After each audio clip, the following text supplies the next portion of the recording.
patent placements of JNTU-GV to give the opening remarks of the workshop. Good afternoon to all the organizing committee, principal of JNTU-GV, and coordinator as well as HOD of CSE department, Dr. P. Arun Kumari madam, and I think directors who are and the participants and the resource person, Sabrat Kumar from Queensland University. Thank you for accepting our invitation and taking up this 1 week task in delivering hands-on experience to our students and the faculty of JNTU-GV on machine learning and deep learning. So in this regard, I thank Naik sir, who has introduced the resource person to this audience. So I thank our Vice Chancellor sir, Professor Venkat Subbe sir, for permitting us to organize this wonderful workshop regarding this 1 week workshop. And also I thank a register also of the JNTU-GV. And this workshop is really gives insights about the machine learning and deep learning and a practical approach of the algorithms of machine learning and deep learning. I think all the participants, you will be really grasp the insights and the algorithms regarding the machine learning and deep learning, and in turn you reflect those experience into your coursework as well as the project work. And the research scholars, they can also implement these concepts in their research. Those who are really inclined towards the AI concepts.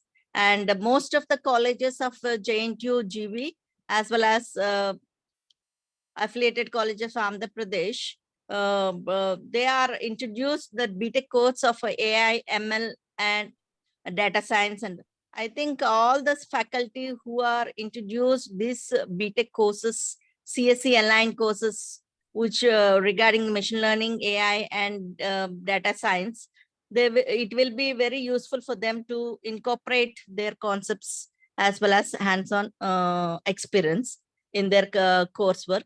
So I congratulate CSE department for organizing such a good event. And I welcome that resource person to take up the sessions and give a fruitful experience to all our students as well as faculty members. Thank you. Thank you, madam, for your insightful words and great support. I thank everyone who have participated in your inauguration session, for the Principal Garu and other directorates and the Jesma madam and the HODs of the various departments. Okay, now I'd like to introduce our resource person to your gathering. Okay. I'm very much fortunate enough to introduce your Swain Subrat Kumar. They're from the University of Queensland, to introduce the gathering. And sir has completed, has worked as a project engineer in the cognizant technology previously, and a machine learning engineer in your San Francisco. And he has worked as undergraduate research assistant in VSS University of Technology. And for his greatness, he has received a lot of your awards and the achievements from the school days onwards. And he has more than your 20 publications, and he has handled your 2 research projects previously. And now I request from Sri Subrat Kumar Garu to handle the session. Thank you, sir. Thank you so much. Thank you. Thank you for all the introduction and all the inaugurations. From this point, I will start my presentation and start discussion on this topic. So before starting the workshop, I'll try to brief about what we are going to study and we're going to go through in this 6 days.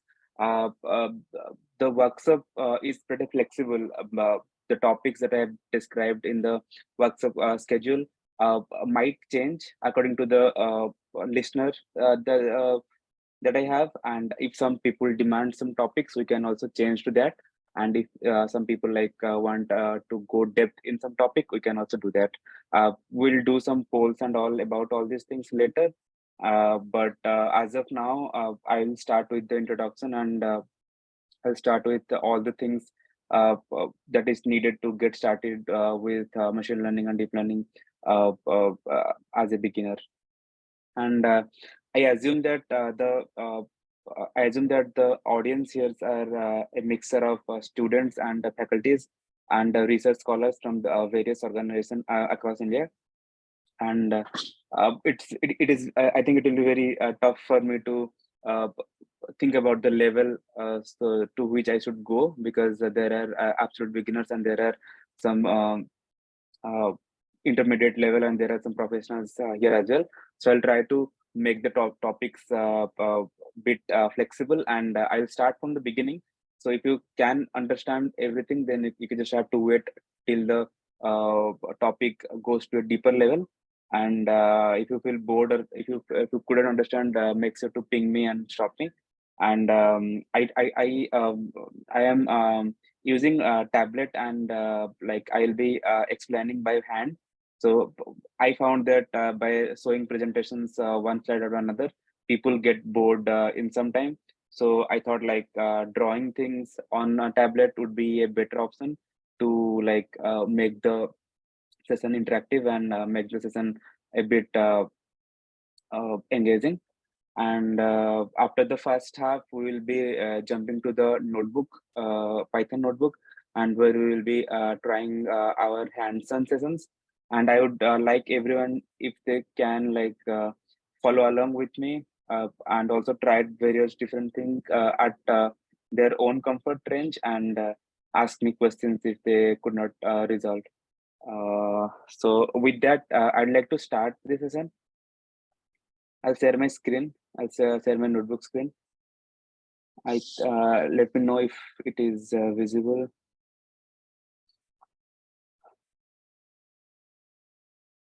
Yeah, could you please confirm that if it is visible or not? Yes, sir, visible. Okay. So yeah. So I'll take all this session like a story. I'll make sure that this will be like a storytelling session, not like a standard lecture where you just define things. So this will be a topic today. I'll be talking about classical, how things worked earlier and how machine learning has started changing this. And I'll go on some details about some of the basic terminologies and basic things that you need to know before starting any work in ML. So it was around 1970s or something when people started thinking about creating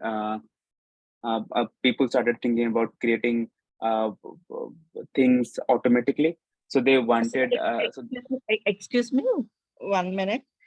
Can you please make Arun Kumari madam as a co-host so that she can start her recording? Okay, I am recording as well, but Because we are trying to put it the recording to okay. YouTube line. Yeah, you Arun, make her co-host. Yeah. Okay, I'll make her Arun Kumari, co-host, right? Yeah, I made Arun Kumar, ma'am, Dr. P. Aruna Kumari as co-host. Did you get, ma'am, the co-host request? No, sir. I've made you the co-host actually. So you have the permission now, I guess. You can record. If you want, I can make you the host as well.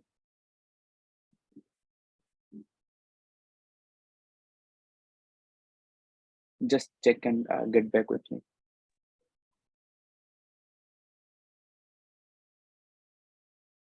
Did you get the control? Yes, sir. Yeah, thank you. Thank you, sir. You can. I am recording from my side. You can start recording as well from your side. Okay. So the story, like in the mid around 1960s and 70s, people started thinking about automating things. So by automating things, they started thinking about creating things out of the rule-based system. So, for example, let's say we are operating a lift, and uh, a demo, or you can say a, a demo program for a lift. You can think it of as like, if the button is pressed, stop, otherwise move, skip the floor. So it is like this. And also, like, if you sense a hand in between the doors, then stop, otherwise move. So if you see all these programs, uh, so if you see all these programs that was there earlier in the machines, it was all rule based. I mean, like, there is a predefined rule, and the machine just follows that rule. It do not like think about anything, or it do not like take a decision which is not in the rule. So everything is defined in the rule. If sometimes, if you press this button, this will happen. If you press this button, this will happen. And there was nothing that if you press this button, it will think and give you some results. But people started thinking about, like, how can it make the things a bit more intellectual, make the machines a bit more intellectual, and they started thinking about creating. So they started thinking about predicting these rules. So uh, uh, if you like think about this in this way, like, let's say there is a rule that is underlying this data. So this is the data, like, I gave you like this, like, you must have solved this kind of problems in your childhood. And so you just see like how the machine is imitating our brain. So if I give you a puzzle piece, you must have done this, like, in your aptitude exam. If I say, if 1 is equivalent to 2, 2 is equivalent to 4, and 3 is equivalent to 6, then what is 4 equivalent to? It's very simple, that 4 is equivalent to 8, because you saw that everywhere it is getting doubled. 2 is double to 4, 3 is double to 6, 4 is double to 8. We can say that y equals to 2x here. So it's a pretty simple formula to like look at, and so that's why it's very easy to guess. So if you make this a bit more challenging, if I say it is 3 and 2 is 6 and 3 is like 11, so it is a bit tricky. But if you think through it, it is again very simple. Like, you can say it is y equals to x square plus 2. It is like 3 square plus 2 is 11, 2 square plus 2 is 6, 1 square plus 2 equals 3. And if I give 4, it will be like 18. 16 plus 2 equal to 18. So as humans, we are very much acquainted with this setting. Given some pattern, we are very much acquainted with predicting, like, capturing this pattern. So given some x and y pair, and if you're asked to we're asked with a new x, we can easily generate a y. But what happens if the number of x increases? If I have like x1, x2, and y. So like, if it is 1 and 2, if y is just equals to x1 plus x2, we can say it is 3. If it is 2 and 3, it is 5. And like this, we can make predictions. But as this number of x grows, so in any function, the difficulty of predicting y increases as well. So what I'm trying to say here is that in a real world, the rules are very complex. To represent a rule, we need a lots of variables. And when we're working with lots of variables, for human, it is very hard to find a rule that fits all these variables to give us the results. So here comes the term machine learning, where we feed the machine that, okay, these are the variables, and these are the like data that you can see, and come up with a rule so that I can make prediction whenever I get a new variable. For example, you are like trying to predict.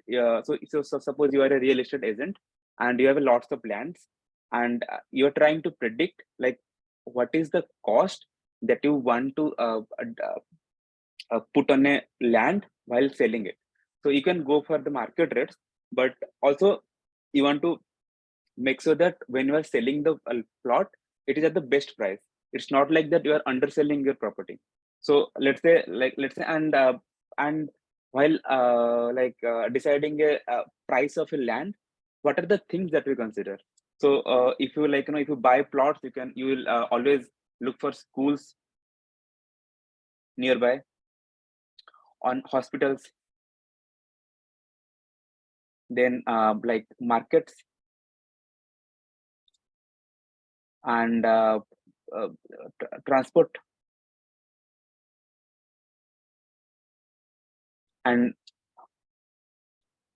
price. So if you see, so if you sort of suppose buying a plot, so you will be like, so it's not machine learning. It's just, I'm just telling about, as humans, how we think before buying a plot. We look for like what is the distance to school, what is the distance to hospital, what is the distance to the market, what is the distance to the nearest airport or nearest train station, and accordingly we're like again willing to pay the price. So if you have like say thousands of plots, then you can collect the data. So, and you have already sold that plots earlier, then you can collect the data according to this. And let's say you sold it in 30.2 lakhs or something. So, and accordingly you have all the data, and it is again like this one. You have X and you have a corresponding Y, and you are looking for the underlying function that is there. So here it is Y equals to 2X, but here the function will be different. And since you know ML, you can accurately predict the price of the plot that is there, given all these factors. So it's like the same thing, but it's a more realistic and real world scenario where you are trying to apply ML techniques. So this was the motivation behind like starting to learn ML and DL, intelligently taking decision given that you have data. So so this is like my motivational story. So I'll go a bit formal now, talking about the terminologies and the taxonomy that is associated with all the ML techniques. So if you have any doubts, like on the story that I told here, so why this ML is necessary and how you can leverage the ML in your real world daily life, then you can ask me right now. Or like type in the chat if you have any doubts or something.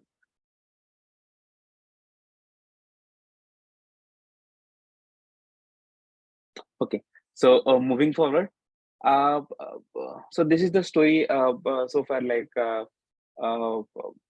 earlier we used to have a learning based system, sorry, the rule based systems, and where we can say that if the distance is to the school is like is 10 kilometers, the price will be like this.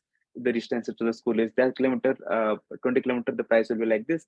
But now we are sort of more flexible about these rules. We are saying that given all this past data, we will come up with a rule, like a flexible rule, such that I can accurately predict the price of the land given all these factors. So coming to the terminologies, in a ML system, we call all these things as features. We call all these things. We call all these things as features,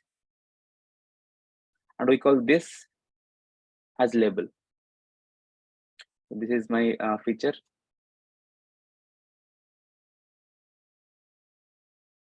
And this is my label.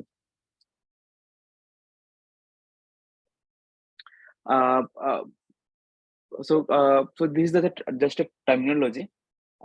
In a learning, like when you're trying to learn something, so here you are trying to learn the price of how the price of a land is depends on the distance to school, hospital, market, and transport, and many other things. In a learning system, the thing that you are trying to predict, so you are trying to predict the price of the land, or you're trying to classify something, or you're trying to like sort of making a decision. So the thing that is missing in your analysis is called the label, and the thing using which you found the label is called the features. For example, guessing a mouse age is depends on the mouse weight. So if a mouse weight is very high, it is likely that the mouse is older. If the weight is very small, it is likely that the mouse is younger. There might be some edge cases where if a younger mouse is very fat, but the probability of that happening is very less. So we just generally do not consider those things into account while predicting something. So these called features, and the thing we're predicting called labels. So this terminology is done. And yeah, so types of features. So these features and types of features. So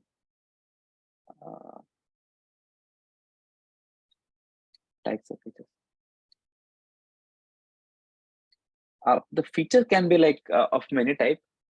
So when you see something like distance to school, or distance to hospital, or distance to market, or distance to transport, it's all like created using this numerical fashion. So distance will be in kilometer,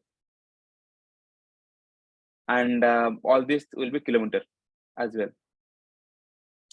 But it won't be the case when you are dealing with something else, such as suppose so also the way I said, the weight of mouse with respect to the age. So it is kg, and age is just a number.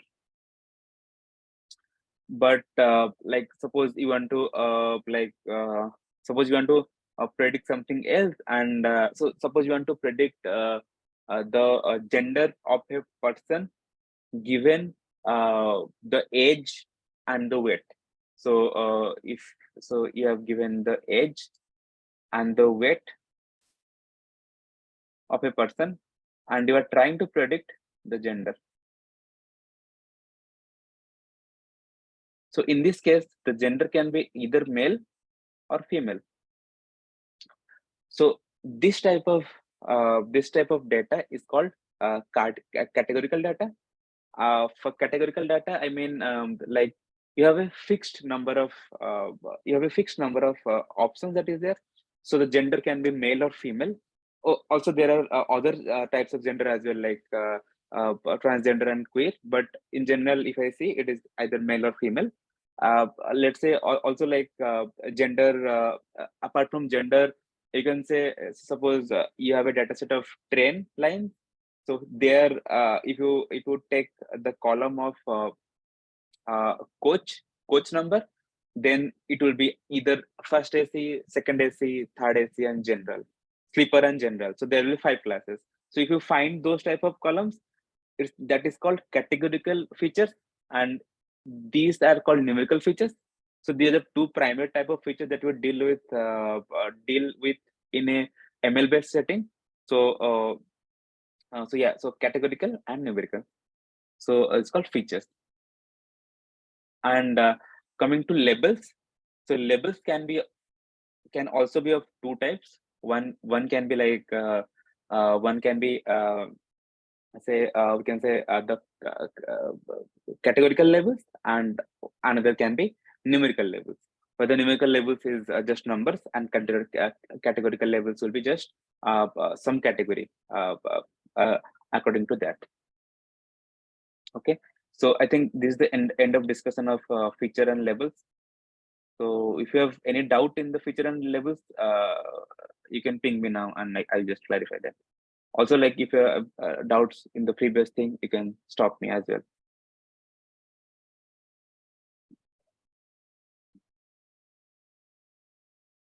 Great. Moving forward, so I'll just so after every session I'll try to reiterate the same thing that I have discussed earlier. Yeah, hello. Someone is telling something.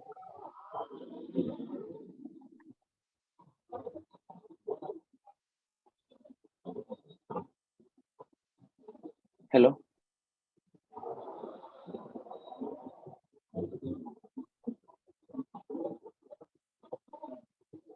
I think he forgot to mute his mic.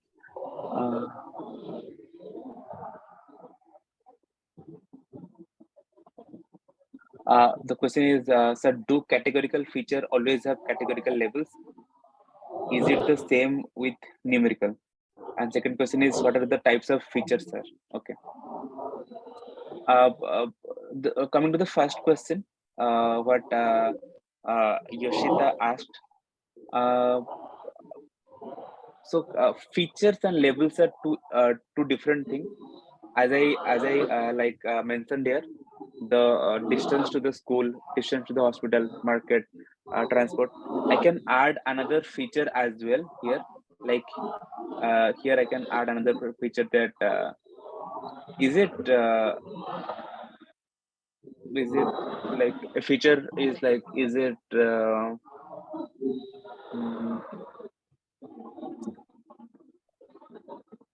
is it like beyond river? Is it near river or far from river?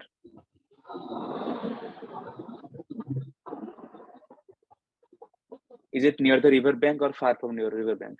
So if I like write the possible values of this, it will be yes or no. So if I'm trying to buy a plot, and I would always look for that if it is near the river bank or not, because if it is near the river bank, I think I need to mute this one.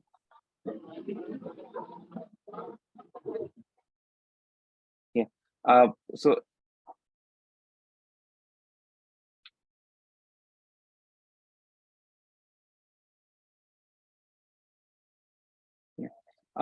if I need to please put in full screen mode.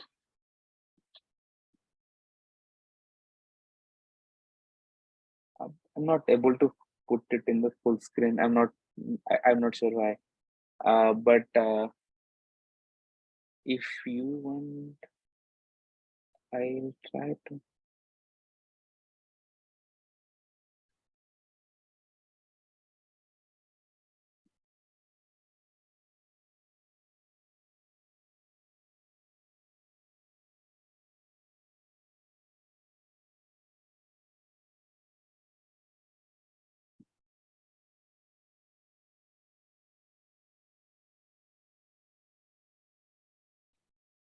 I think the full screen mode. I couldn't do it in the full screen mode, so bear with me. I'll try to figure that out in some time. Yeah, I'll just try to clarify the first question.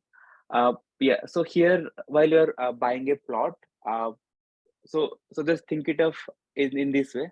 So the things you are looking for before, the things you are taking into account before buying the plot is called features, and the price you want to pay is called label. The things you are considering can contain categorical features as well as the numerical features, and the price here is numerical, but there might be some cases where the label will also be categorical irrespective of what the features are. So the answer to your question is like, if the feature is categorical, the label should be categorical. No, the label can be anything and the feature can be anything. They are both independent. For example, if I'm buying a house, the price is like 30.2 lakhs. So the price I'm predicting something like 30.2 lakhs or something, and I am looking for all those things, like what is the distance to school, what is the distance to hospital, is there a river nearby or not. So is there a river nearby or not is a categorical feature, because I am looking for this particular thing. If it is near the river, there is a chance of flood, and I will pay less price for that plot. I will not pay more. And if it is near to transport, I will pay more, because near to a public transport is a plus point for me. So if you think it of in that way, the features can be categorical as well as numerical. Okay.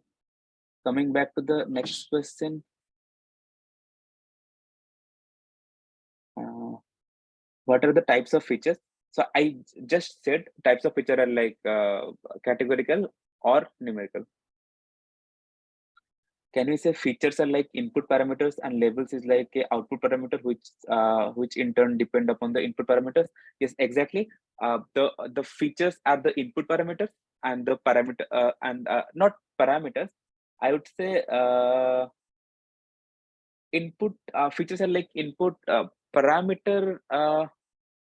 Yeah, parameter is not a. I mean, you can think it of that way, but parameter is not the right taxonomy for that, because parameter is something we will predict. So it is not the correct taxonomy for that. You can say uh, uh, features are like input entities and labels are like output entities. So parameter is something else. I will describe it later. Yeah, so output entities depend upon the input entities. Yeah, that is what. And next is Susil Kumar. Price is the numerical feature. Paid or not paid categorical feature. Yes. So if you like think it of that way, price is the numerical feature, and paid or not paid is also is a categorical feature. I can also turn this problem into a categorical label as well. So just bear with me. So instead of predicting the price, I can always go for like price range. So if I go for price range, and I can like give a certain representation for some range, like if the price is between 1 to 10 lakhs, even if you cannot find any plots below 10 lakhs, that is category 1, and if it is 10 to 20 lakhs, it is category 2, and if it is 20 to 30 lakhs, category 3. So if I given all these things, if I have to predict which range this apartment or which range this plot belongs, this will be a this will be a categorical label instead of a numerical label, because price range. So now I have defined the price range. I now have to predict between one of these three. So I'm not looking for exact price, but I am looking for a range that this property might belong to. So this is like a categorical label now, given that all this categorical, numerical and categorical feature is present. I think I made myself clear there, but if you like anything more, you can ping me now as well.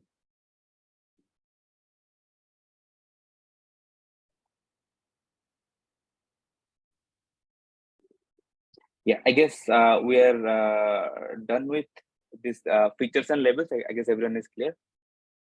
Then we'll move to data sets. Okay, I got another chat. Okay, thank you. Then we'll move to data sets.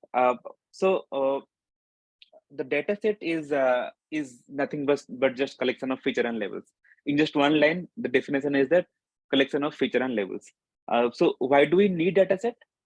Suppose I am predicting the price of these plots for myself, and I now so I need to look into the past prices. So I can just look into my database and say that okay, these are the plots went in this much price, and currently this plot is near to this. So if I just do it in diagrammatically, so it will be like, so this is the all the things that I own. Here is school, here is hospital, and here is airport. So now I have a lot of data point that is already predicted. So coming to this data point, this much amount distance to school, this much amount distance to airport, this much amount distance to hospital, and now I have to predict this part. So I have a plot here, and I have to predict what is the price that I can put for this plot. Again, like I'll again go for this distance to hospital, distance to airport, and distance to this, and based on the rule that I generated earlier, I'll predict this the plot's price. So if you see it in this way, so I had already predicted all these things. So I had the data of all these things. Might not have predicted, but I have the data of all these things. So I have, like, I can say I have a array of features and labels that is there. And let's say I have like n features, n data, n data point, and that is making the data set. So data set is a collection of data points where each data point have a feature as well as label.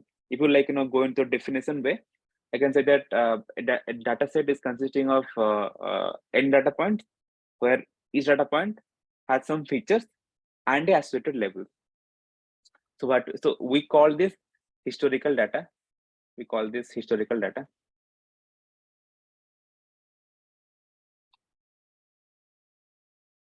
And the process by which a machine look into the historical data and give some new prediction for a new data is called machine learning. So this is the definition of machine learning, like bookish definition of basic machine learning, where the machine look into the historical data and make a prediction for the new data. So this is called data set. So we'll look into all these things in the code as well.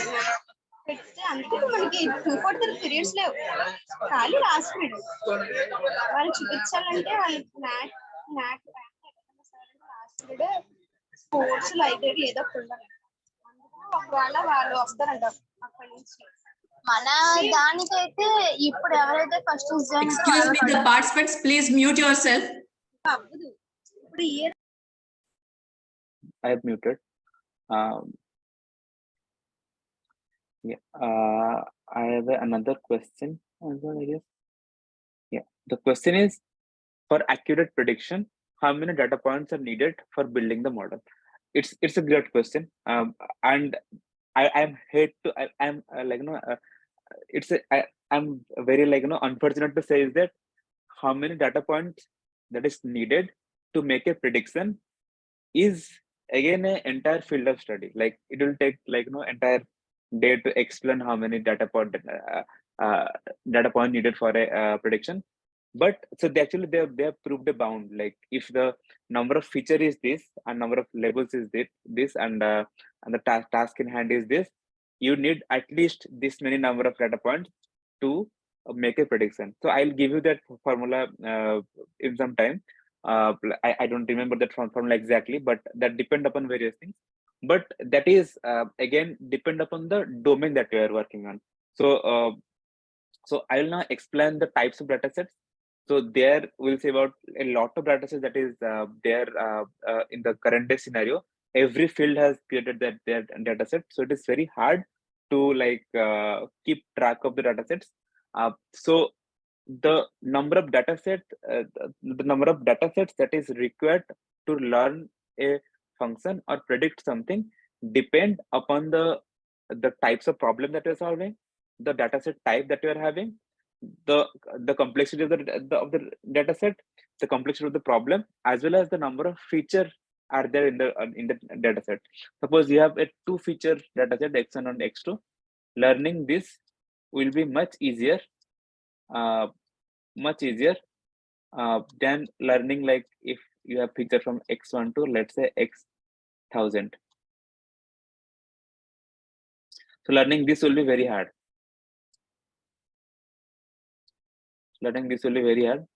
But so there is a bound actually which you can put. So I'll talk about that later. So as of now, the only way to think about it, if this problem can be learnable or not, just by experimenting and playing around with different things.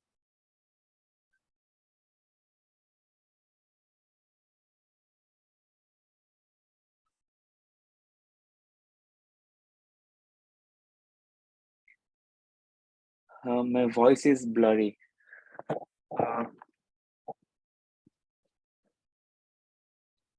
Uh, is my voice breaking, like, or is it better now?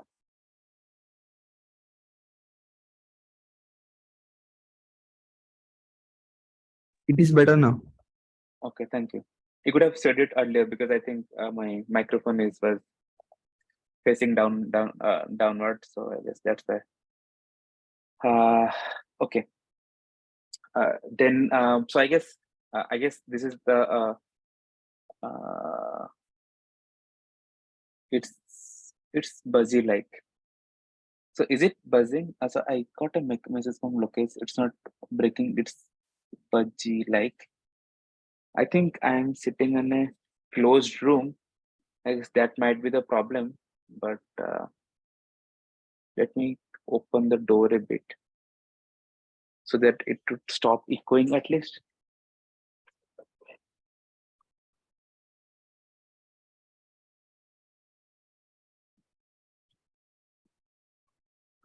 Okay.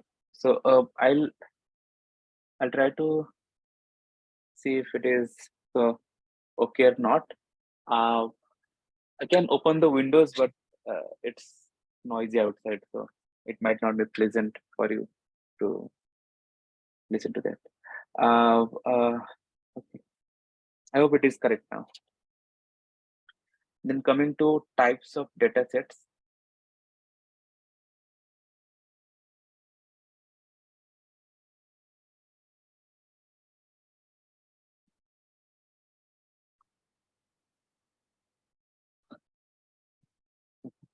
So I've got another question. What is the difference between data science and data mining? Yeah, so now they have a lot of terminology for the different things, but I would say that so I'll discuss about these terminologies, AI, data science, and all these things later. Just for as of now, let me just so I'm just trying to explain the story of machine learning. So I'll stick to that for some time, and after all these things are over, I'll just go a brief about all these things. Remind me at the end, Roshan Shubedi. Okay. So we talked about data sets, and now we will talk about types of data sets. Types of data sets. So the basic type of data sets that you will see nowadays is images, but earlier it wasn't the case. Also, it depends upon the type of task that you're handling. So the data sets, the data set that we saw here was the saw here is the tabular data set. So it is called the tabular data set, where the data set is represented in a table. When it is represented in a table, it is very easy for the machine to learn this because the data set is comparatively very simple to learn. But so some examples of this table data set is let's say predicting the sales of predicting the sales of say let's say company, so or predicting the water level of a dam. So in back in my college days, that was in Sambalpur, we had this Hirakud dam. So in Hirakud dam, like every year they measure the level of water that is there.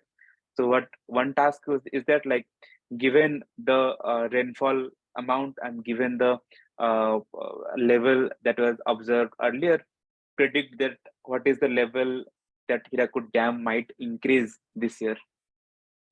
So this type of data is like sort of called tabular data. So first one is tabular data.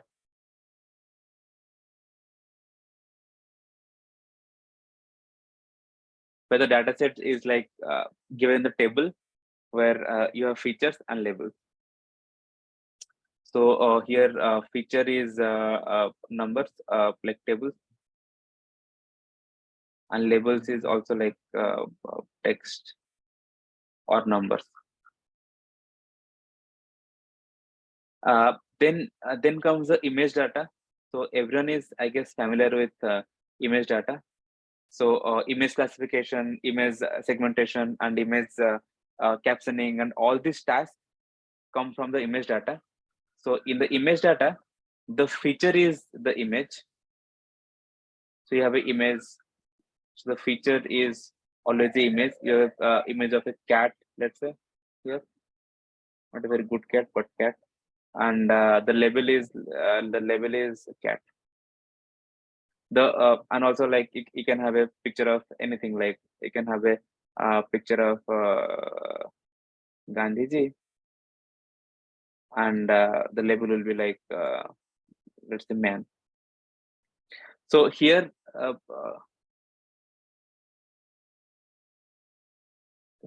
so here the feature is image, and the label is some text or some like number as well. And then we come across the common type of data, that is text data.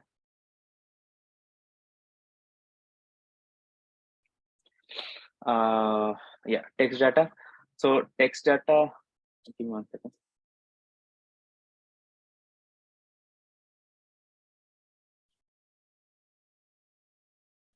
Yeah,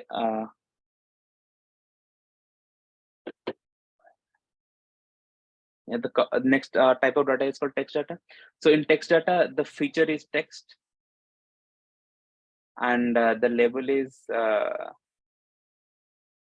text, or might be numbers, but it's always the case that it is text, not the numbers.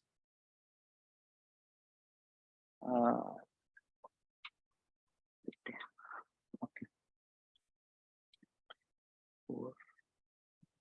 Yeah, so it is text data, and so the third one is text data, and the label is text or numbers.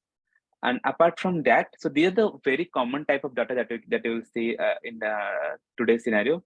Apart from that, the data set can be like the features, the labels always stay the same, like text or numbers or something, but the data set can also be audio. Some people try to classify the audio, or some people try to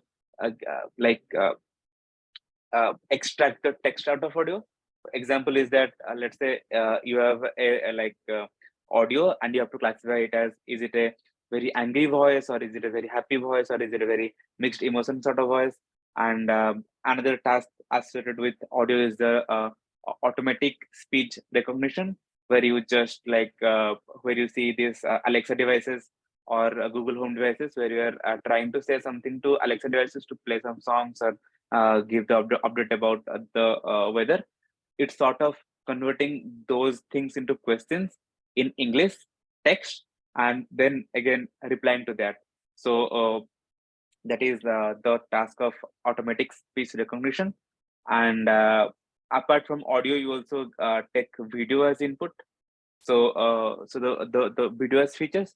One task of video as features is called so when you sort of take the video and sort of try to identify the face of something. So you also know about this fast tag that is of use these days. So it is not an application of video, but I guess a similar technology that is currently applied in Indian cities as well, where they sort of capture your face or capture your number plate sort of thing if you violate any traffic law. It is there in some cities of India as well. Also, like, this video intelligence is recently used in the Indian airports. It's in Delhi airport. It's in Bangalore airport as well. They call it DG Yatra.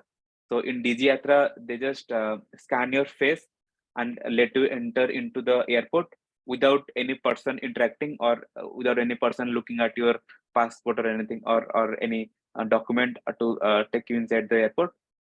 So this sort of thing also has happened recently, where they just look at your face, and using that video feed as input, they can verify you that, okay, you are the same person with the ID that you are showing. So this recently in implementation in I saw it in Delhi and Bangalore airport. There might be other airport where this is applied as well. So they take video as input as well, and video as features. And yeah, apart from videos, you see a lot of different things like in biology they input biological protein synthesis data, where they take protein structures and try to predict something I'm not sure about, but they have like they AML application in bioinformatics as well. They have application in geostationary location finding, so where they take the geological location as input and try to predict something. So they also use ML and deep learning techniques to do that.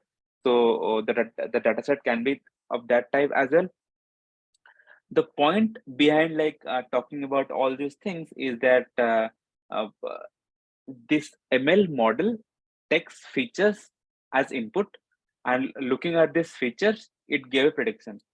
So since a ML model is a computational model, and you know that image cannot be fed into computer like that.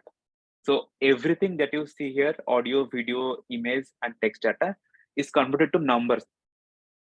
Because if you add something, multiply something, so if you are from a computer science background, you must be knowing that all the circuits that is there inside the computer is either addition or subtraction. So division and multiplication has also circuits, but it is again a transformation of the same addition or subtraction circuit. So what I'm trying to say that every operation that is going to happen in your computer will be either a addition, subtraction, multiplication, or division. So every data that you see here, text, image, and everything, that must be converted to numbers to addition, because you cannot add two images, or you cannot add two text. You cannot take I plus am and to generate something else. You cannot do that. So you have to convert all these things to numbers. So I will discuss about all these things, like how to how a image is represented in numbers, how a text is represented in numbers, how a audio is represented in numbers, and how a video is represented in numbers. But tabular data is like uh, is number by itself, so we don't need to convert that into numbers. So that's why the first data set that will play around will be this tabular data, where everything is in numbers. We don't have to do anything like conversion and data preprocessing before playing around with the data set. So everything that you see should be converted to numbers. But if you see some data sets such as a network traffic data set, if you see a network traffic data, you have packets there, network packets. So network packets have the fields such as IP address, source IP, destination IP. So IP address is a different thing. It's not a number. It's just a like range of numbers separated by this dots and all these things. So the way you represent those data matters, because if you do not represent it in an appropriate way, the model you are trying to learn will not learn the correct function, will not learn the correct underlying function. So here you can see the underlying function. By underlying function, what I mean is that like this, here y is equal to x. If you do not represent the input in a proper way, the machine will not be able to predict that. Will not be able to predict the y equal to 2x function. So it's very crucial to represent the data in numbers in appropriate way.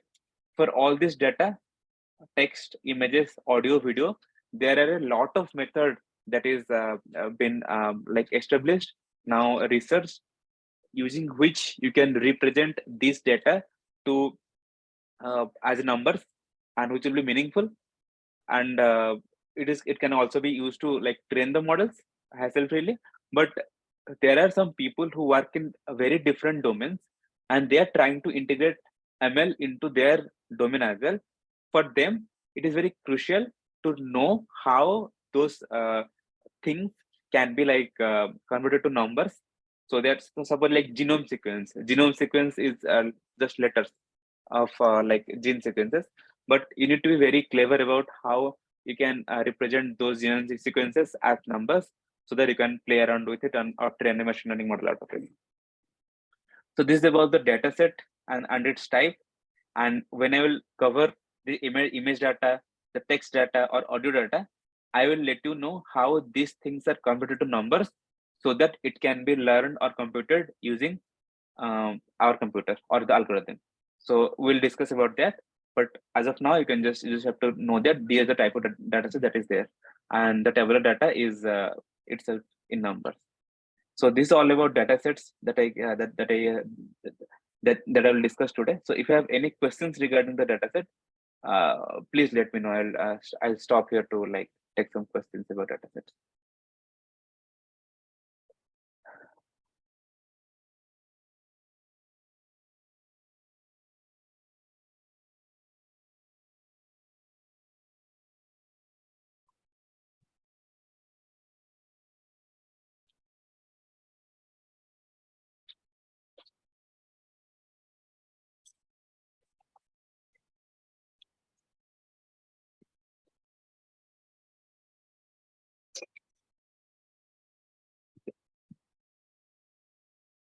There's one question.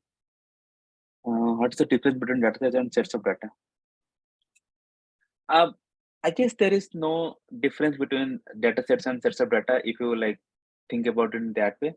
But I'm not sure. Like, are you asking a question like if is sets of data a terminology that you saw somewhere, or is it just like you're curious about? I'm not sure. Like, from which angle are you asking this question? Data sets, and for me, like data sets and sets of data is the same thing, just a collection of data points. That's it.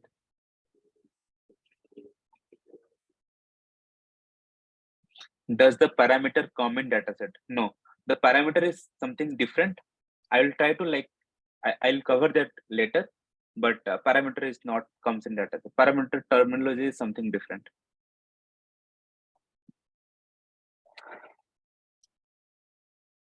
Dataset just contain features and labels. That's it. The things that you have earlier, you just combined all those things and make a dataset. That's it.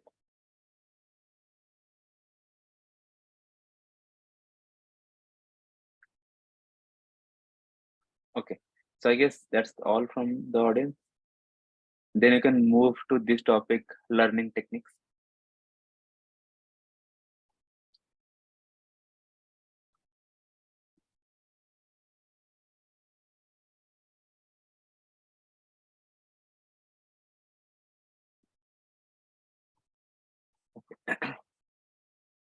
Now I'll begin the story about how to learn anything. Uh, so if you see, like, in your daily life, we are sort of predicting something or classifying something. So, so let's say you are crossing the road, you are predicting that, okay, I am hearing no bells or rings from this side of the road. There might be a possibility that there is no vehicle that is coming in from this direction. Or you can say that I am hearing a horn from this side, or I can see a light from this side. It is a possibility that there is a vehicle coming from this side. I will not cross the road.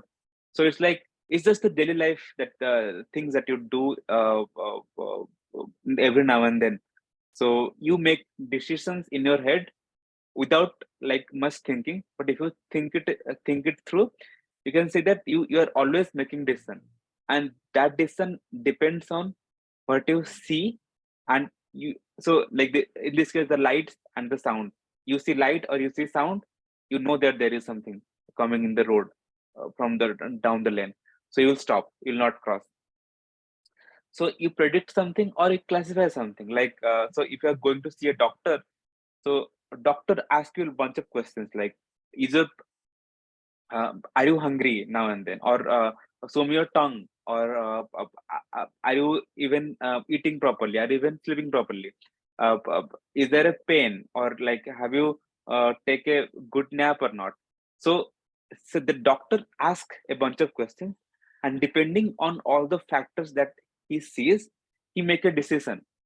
So he make a decision that, okay, the disease is this. So the first time he sees you, he have a lot of diseases in his mind, like 3 4 possible diseases. Then he asks a bunch of more questions and sort of concludes that okay, the disease is this, it's not this. So you can see in daily life, we either like making a decision or we are predicting something. So since in machine learning we're trying to imitate humans, in machine learning also we have this sort of thing, like predicting something or uh, like sort of classifying something. So the first type of learning technique that we see in common, that is common among the machine learning community, is supervised learning.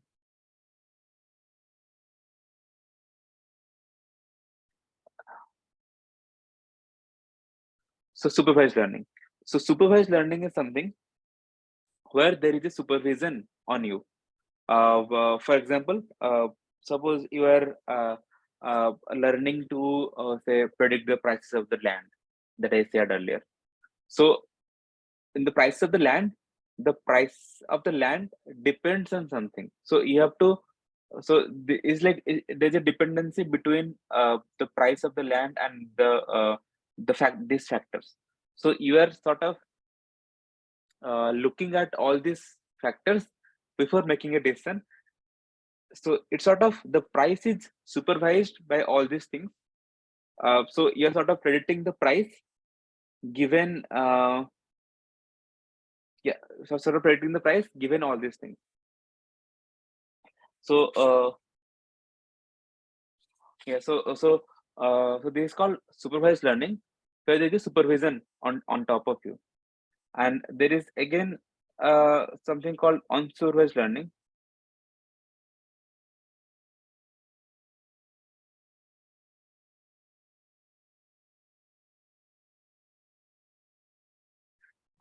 In the unsupervised learning, there is no supervision. You just have you will be given with some data sets, and you have to like create sort of uh, learning. You should learn out of those data sets without any supervision. For example, let's say I give you let's say you are given say 1,000 news articles, and the task is to the, you are given 1,000 news articles. The task is to like sort of group them into similar so the task is to group them into similar news. So what you will do is that you will look into the news, that news headlines that you have that you have in hand without any features. You can group them actually. Like if you see something, some things about any football, you can categorize. You can put it in one, like one cluster. So football, cricket, and all the tennis and everything will go to the sports cluster. So all the things about international will be go to the international cluster. Well, all the things about national will go to the national cluster. So it's like you are not really requiring any features out of it. You are not really looking for is there a mention of bat or not, or is there a mention of ball or not to classify that as sports. You don't know that is sports, but you know that these things belong to one group. So it's like if you are in a very big international gathering, and you don't know those people from which region, but you can say that okay, these people are blonde and they are very tall. They might belong to some country. I don't know the country, but I can assume that they might belong to some country. And some people have like brown or something. They might belong to some Asian countries, but I don't know the exact country. But I can say that they belong to this area of the world. So this like you are not given any like so if you look the same thing this country prediction into account. So if you are given the hair color and the eye size or the skin color as input, and you have to predict the nationality, then this is a supervised task where the nationality is depending on the hair color, uh, the eye size, and the skin color. So given this skin color, you are making a decision that okay, he might or she might belong to this part of the world. But if I give you only the if I show you only the people, and you have to group them into certain pieces. So there you are not given with hair color or eye size or anything like skin color. So you're just assuming that okay, these are the features that there. They might belong to some community, but I'm not sure which community they belong to. So that's why I'll just make them into one group. So this is like called unsupervised learning. To formalize, uh, supervised learning is of two types. One is like classification. One is regression. And unsupervised learning includes like anomaly detection and also clustering. So if we go back to our previous examples, where we are sort of predicting the price of the land given all these things, so that is an example of regression that is there. And predicting the price range, if it is belong to range 1, range 2, or range 3, it is a classification task.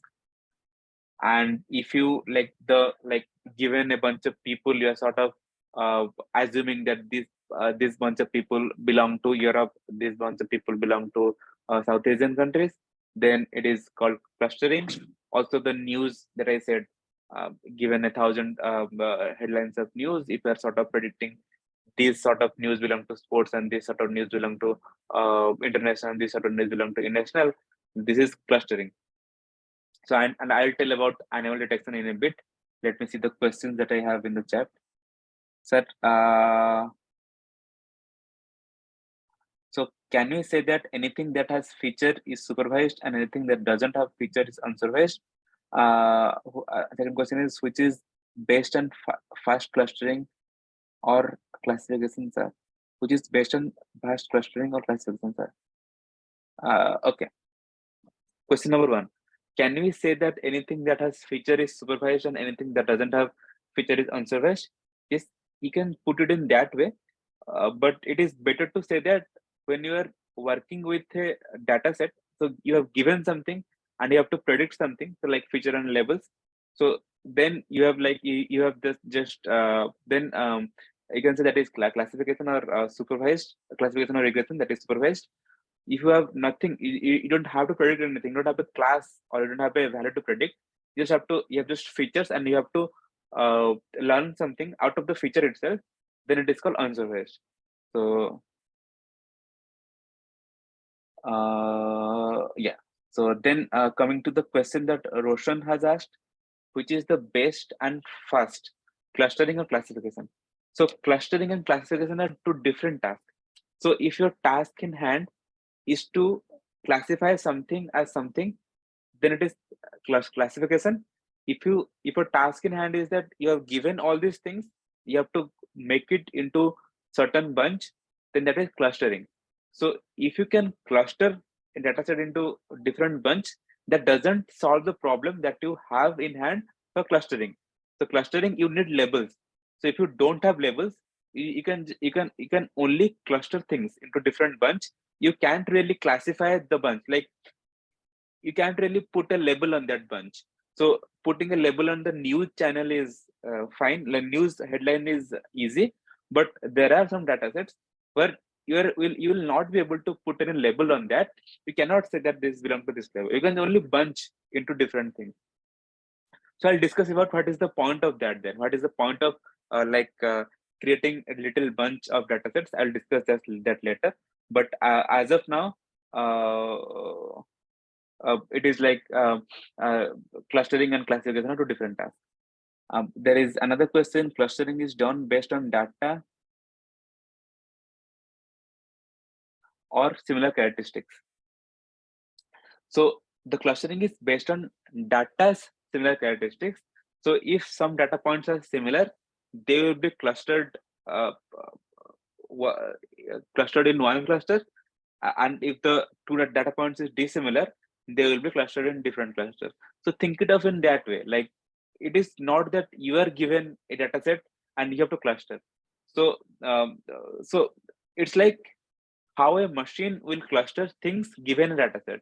So let's say you are given a data set of this news articles, and you as humans will cluster. So the way I said earlier is the way a human will cluster the things, but the way a machine will cluster the things will be different than a how a like so how a human do. The machine is trying to imitate how a human is clustering, and this imitation is the machine learning that we're considering as of now.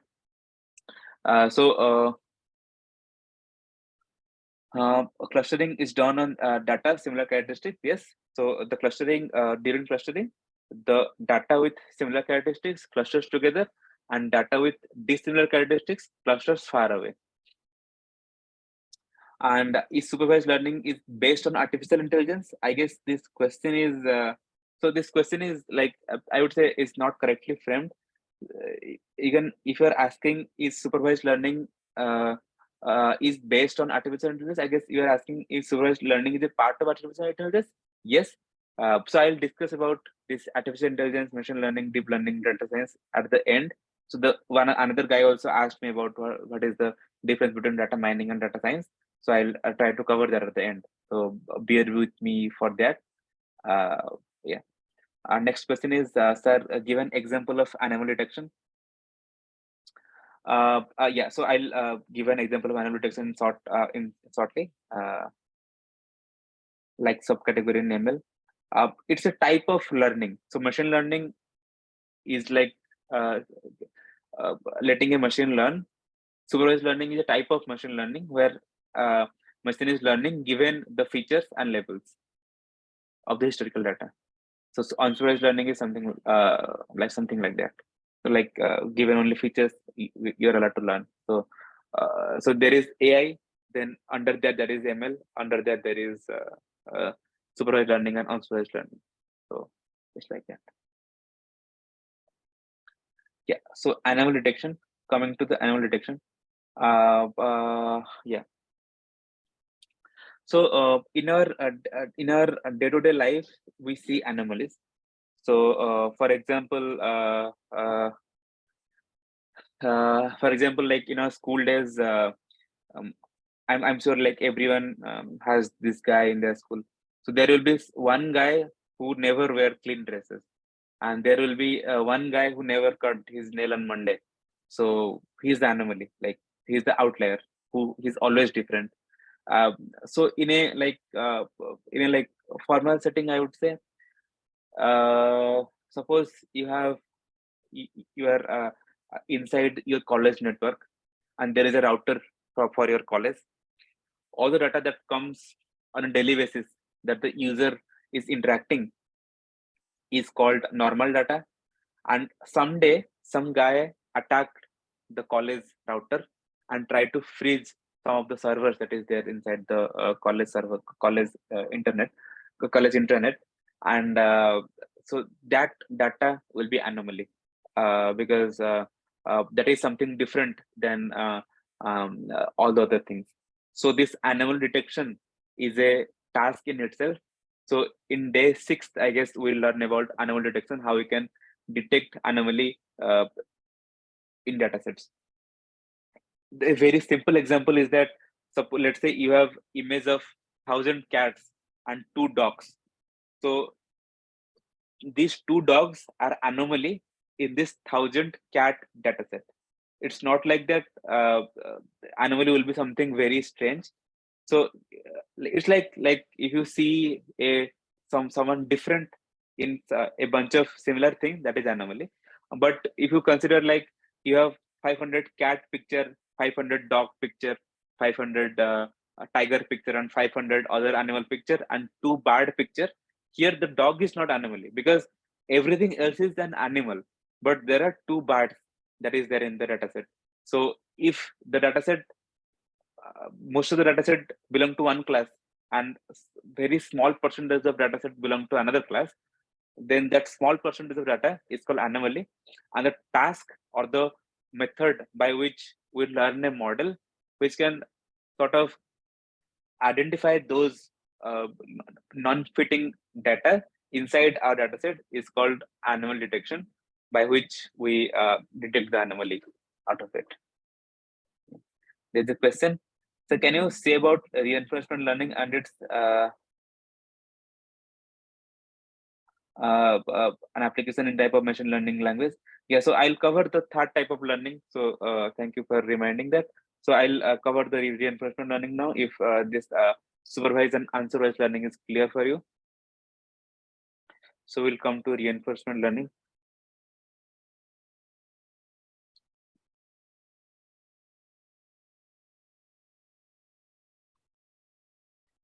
So in this workshop, we'll not be covering any algorithms of reinforcement learning. It's an entirely different topic, but I'm happy to like let you know about any resources that you can follow to learn about reinforcement learning. But before that, I will give a brief introduction about what is reinforcement learning and how it is different from the above two types of learning. So in the above two types of learning, supervised and unsupervised, we have data of past history. We are sort of making a decision based on the past history. But in the reinforcement learning setting, we don't have any past data.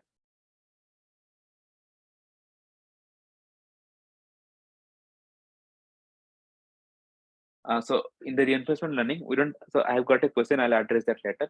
Let me just explain this reinforcement learning. So in the reinforcement learning, you cannot like we don't have historical data. We only have two things. First one is agent, and second one is environment.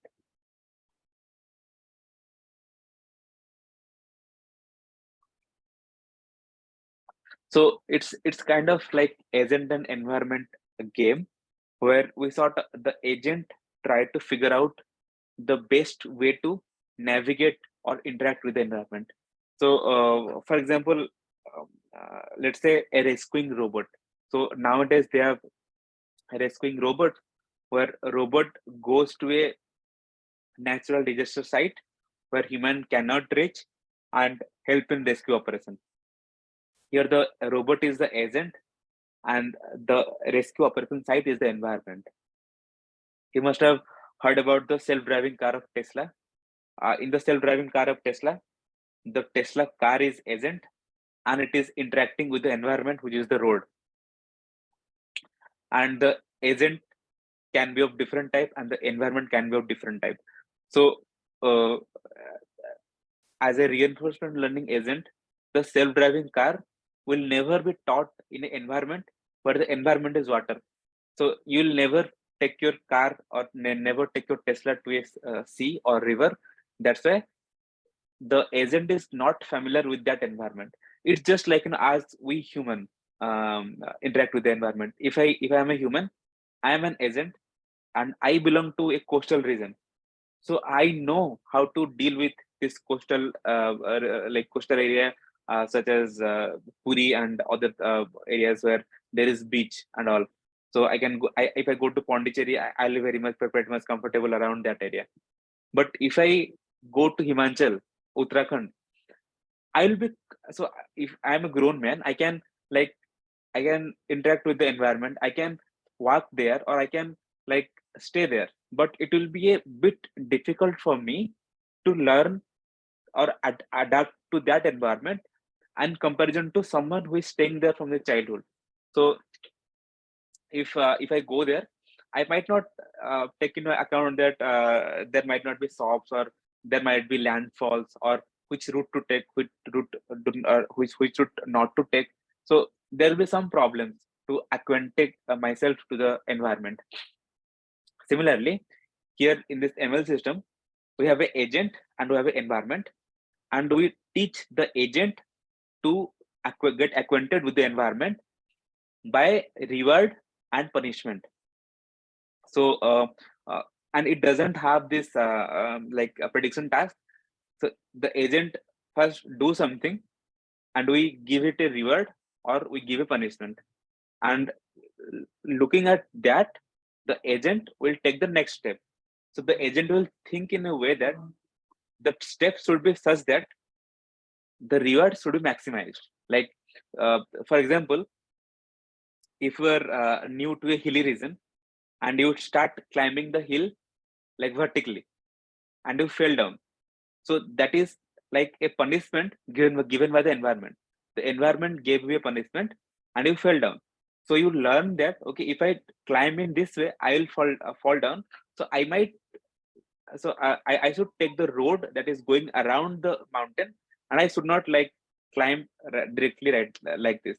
So it's a learning. So it's a learning curve where you like sort of learn that how to walk in a mountain or something. This is one thing.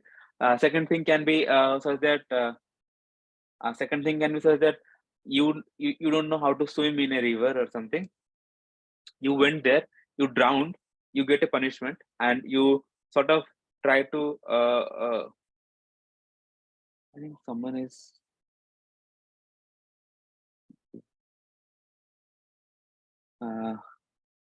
I think someone has access to the board. Yeah, thank you. Yeah. So you're sort of getting rewards, and you're sort of getting punishment from the environment. And we as humans, we learn in that way. We start walking, we fall down, we adjust ourselves to like walk straight. Similarly, like while learning a bicycle, also we do this internally. So in this machine learning, we sort of imitate the same thing. Suppose we have an environment here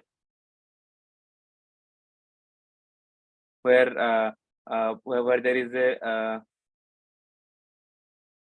a lizard is here, and it is trying to find some insects, and here is a bird that is there. So and this is called environment, this entire environment, and this is a lizard which is the agent, and it will take step here or here or here, and based on the step it will be rewarded or punished. So if you take a step here, the reward will be 0, punishment will be 0. If you take a step here, the reward will be 0, punishment will be 0. But if you take a step here, the reward will be like with all these insects, and you can always put a value to a reward like +5 or +10. But if the insect comes here, and then goes here, it will be given a punishment because there is a bird. It will eat this lizard or kill this lizard. That is not a good way for the lizard to survive in this environment. So we will train this. So while training, we'll sort of try to give the reward and try to give punishment while training.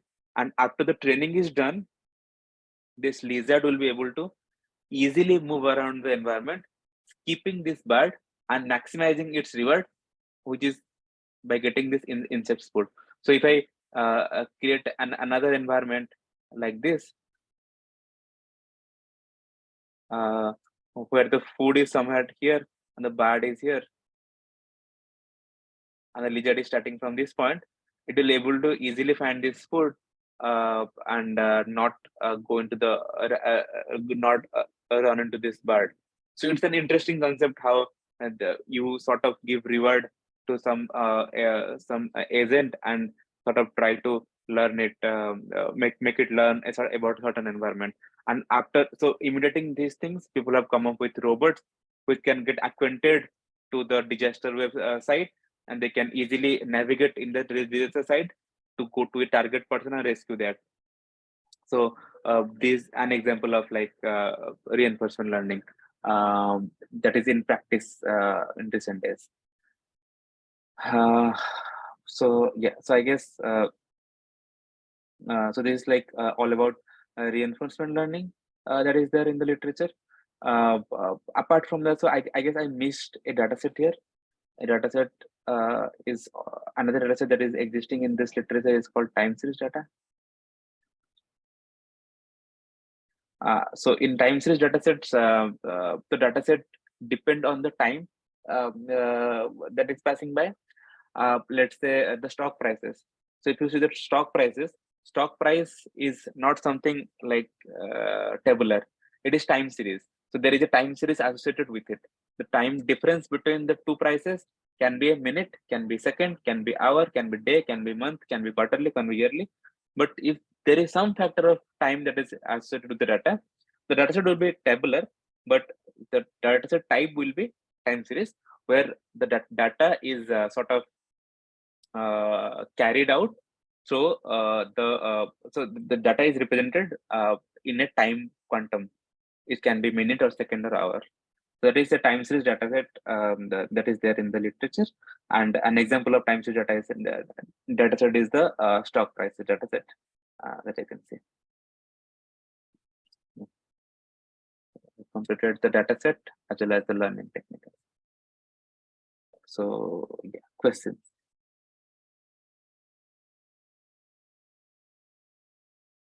What is the difference between reinforcement learning and supervised learning? So as I said recently that supervised learning is sort of this where you have features and labels, where you try to learn a function that is there by minimizing the loss. So you have to minimize the loss that is there associated with your data set. But in reinforcement learning, it's a different type of learning than supervised and unsupervised. There is no features and labels. There is just an environment and agent, where an environment is trying to interact. Sorry, the agent is trying to interact with the environment, and you learn by getting reward from the environment. That's the main difference between reinforcement learning and supervised learning. You cannot like make a table and put the difference like opposite to one another. But the basic thing about reinforcement learning and semi. Okay, you asked about semi-supervised learning. Okay, so I'll cover about semi-supervised learning in this additional techniques. So bear with me for that point. Like I'll discuss about semi-supervised, then self-supervised learning as well. Next question is time series same as temporal mining? Time series is a data type. If you mine time series data, that will be temporal mining. You can say it temporal mining, or you can say time series data mining. And if you time series is just a data set type.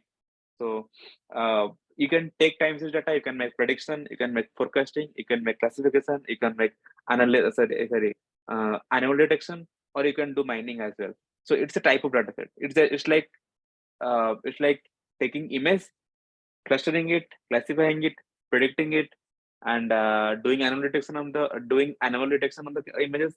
So just data set type. It's not like something you can put a name to it. So you can take time series data and do temporal mining. So it's like that. Another question by Sushil. Sir, can give me a real-time example of supervised versus unsupervised learning methods in ML? Real-time example. So what do you mean by real-time example? I didn't get it. Real-time or real-world example? Real-world example, if you're asking, like just gave like supervised is this uh, uh, taking all these factors, distance to school, hospital, and market, and predicting the price is an example of supervised learning. And taking 1,000 news article and clustering them in different subcategories is unsupervised learning, where you are trying to learn the learn the cluster of the news. Or as I said about the animal detection, where given a data set, you're sort of trying to find what is the data, what are the data points in the data set which are not fitting into the data set, which is an anomaly, which is different. So you have to figure out that is also an example of unsupervised learning. One example is the malicious this application finding. Like if you have a phone, there might be some good, or you can say benign applications, and there might be some malwares. And if you develop a ML system that can classify between this benign apps and malwares, then like it is called anomaly detection as well. So that is also a real world example of anomaly detection, where you are classifying between benign or good applications and malwares in your computer or a mobile phone. That is also a real world application of unsupervised learning. So I guess I made myself clear on that. So did you get clear about the question that you asked, Social?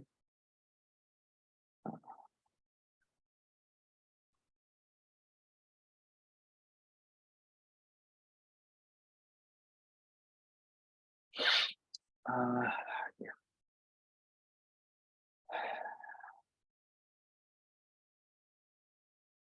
Okay. I hope it is clear.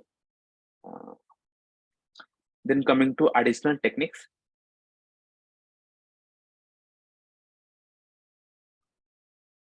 Okay, so can you give example for a regressive method? I guess you are asking a regression method. Okay, so this predicting price of house given all these features is an example of regression. And predicting the range of price, or let's say you have given an image of cat,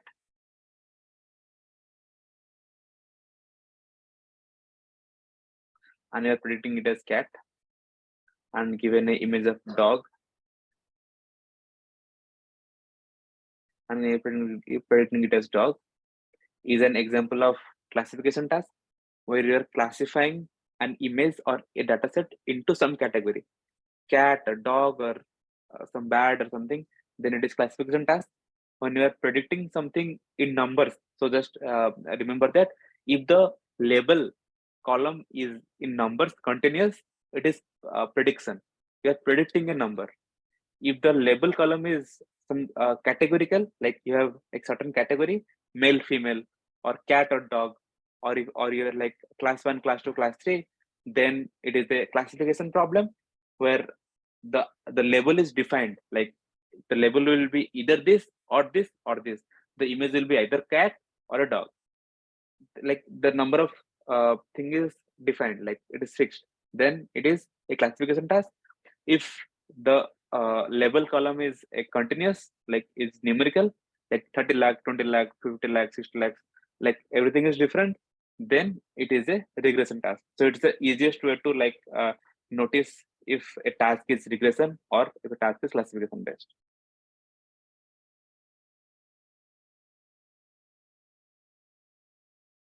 Can you give an example of recursive method? It is done. Okay. Then coming to additional methods. So there are some other type of learning as well. So that has like recently been developed apart from supervised, unsupervised, and reinforcement learning. One is called semi-supervised learning.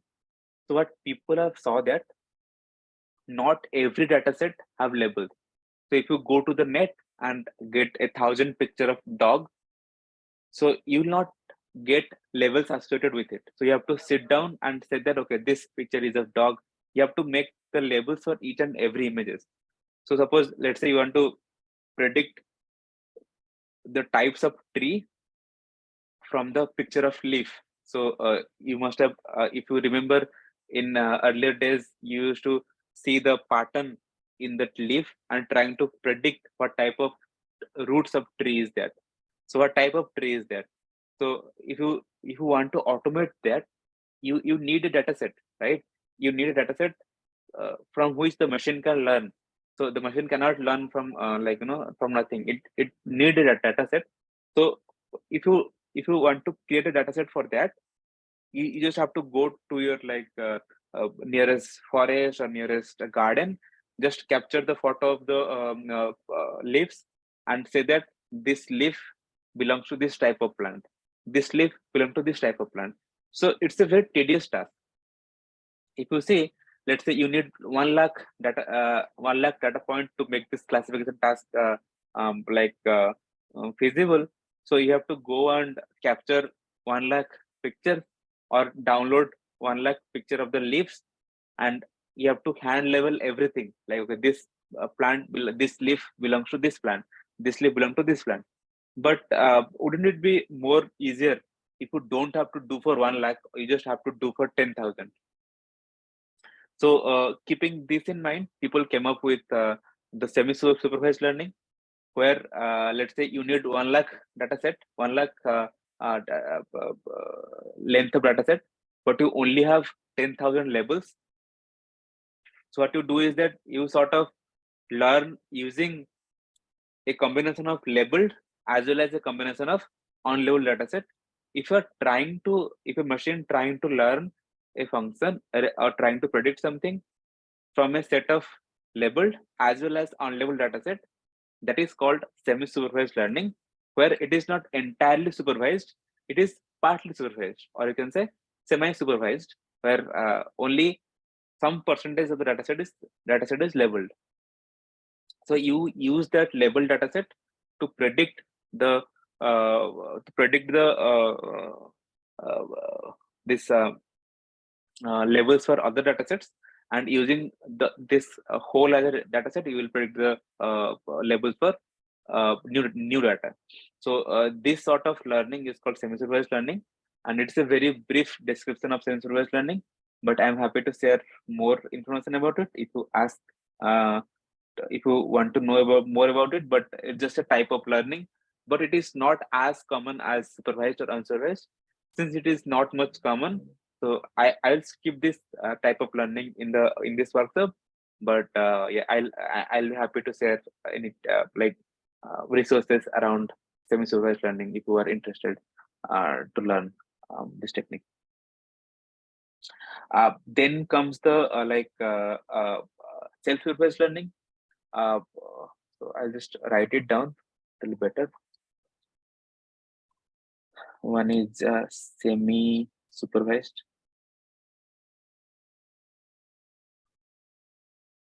and another one is self-supervised.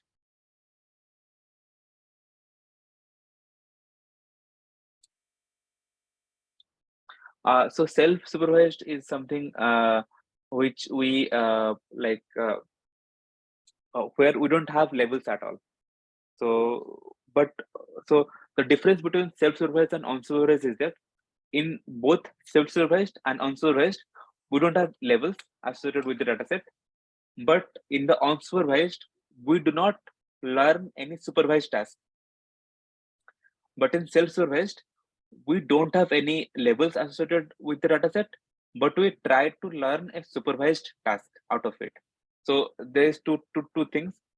If your dataset have features and labels and you are learning a supervised task, it is supervised learning.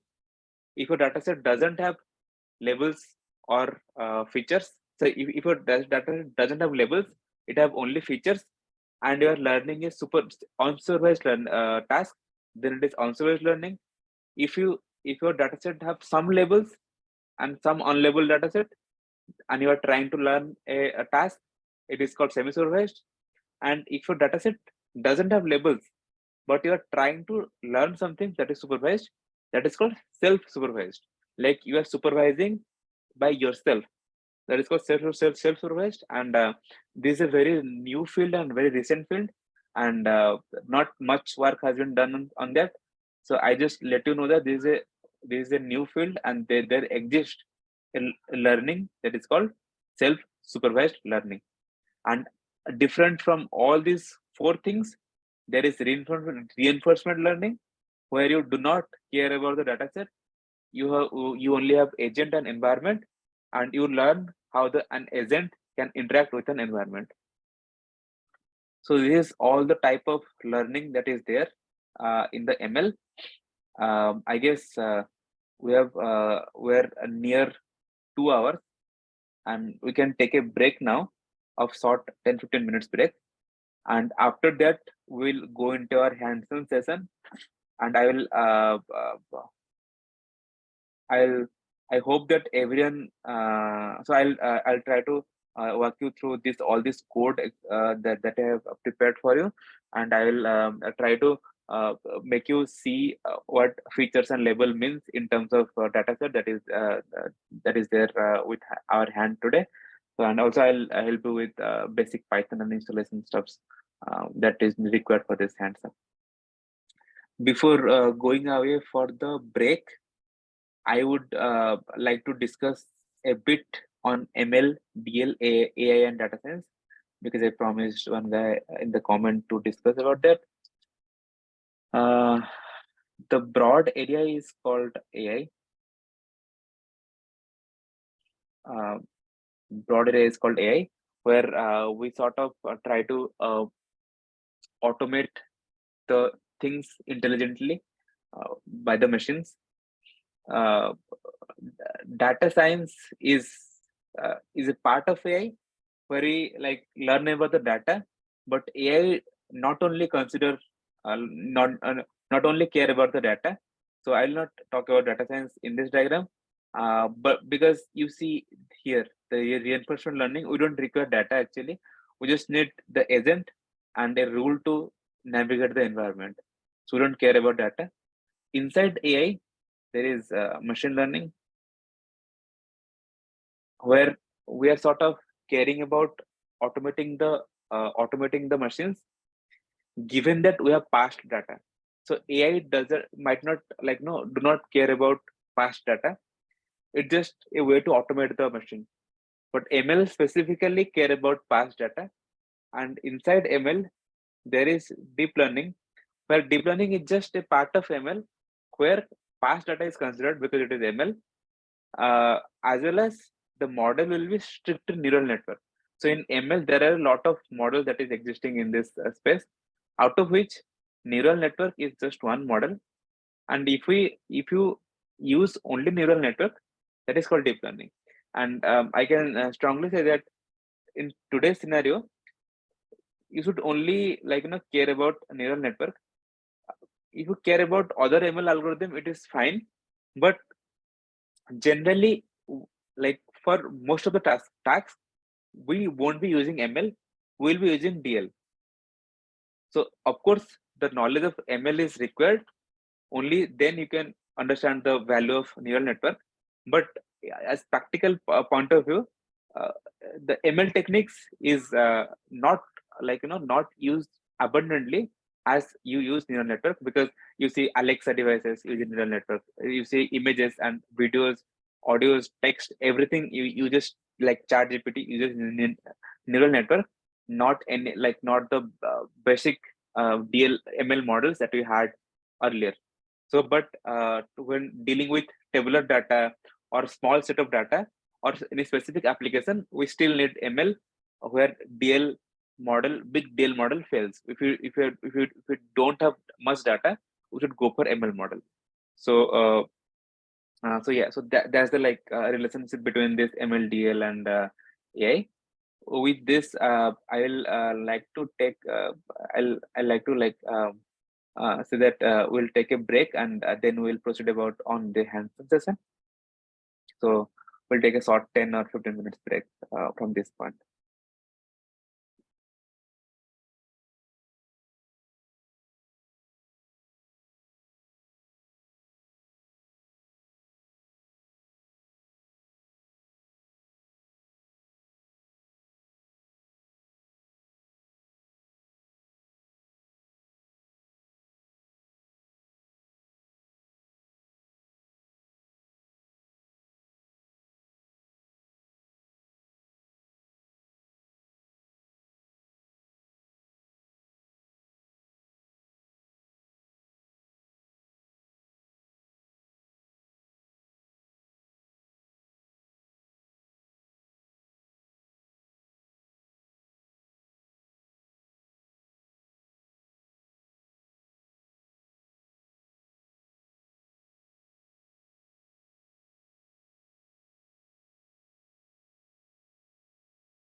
resume recording.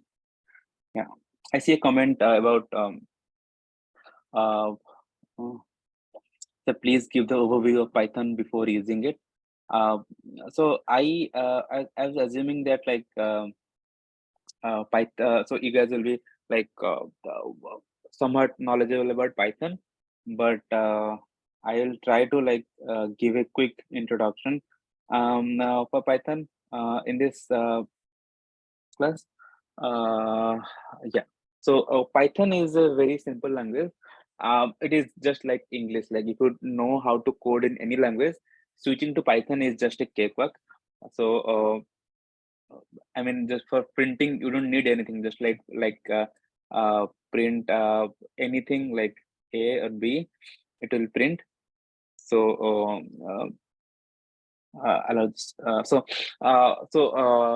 working with Python is pretty easy. Like for printing, you can just write print.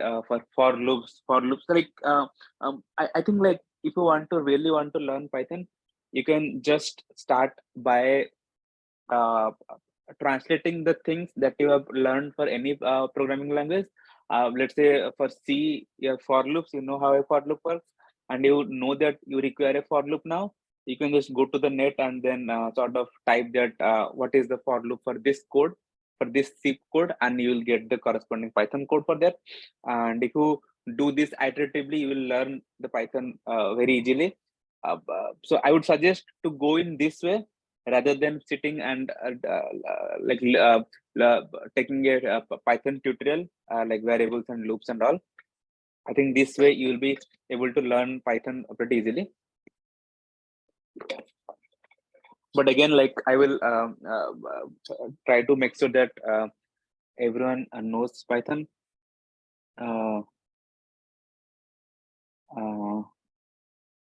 So how can we get a recorded session or notes accordingly for today's session class?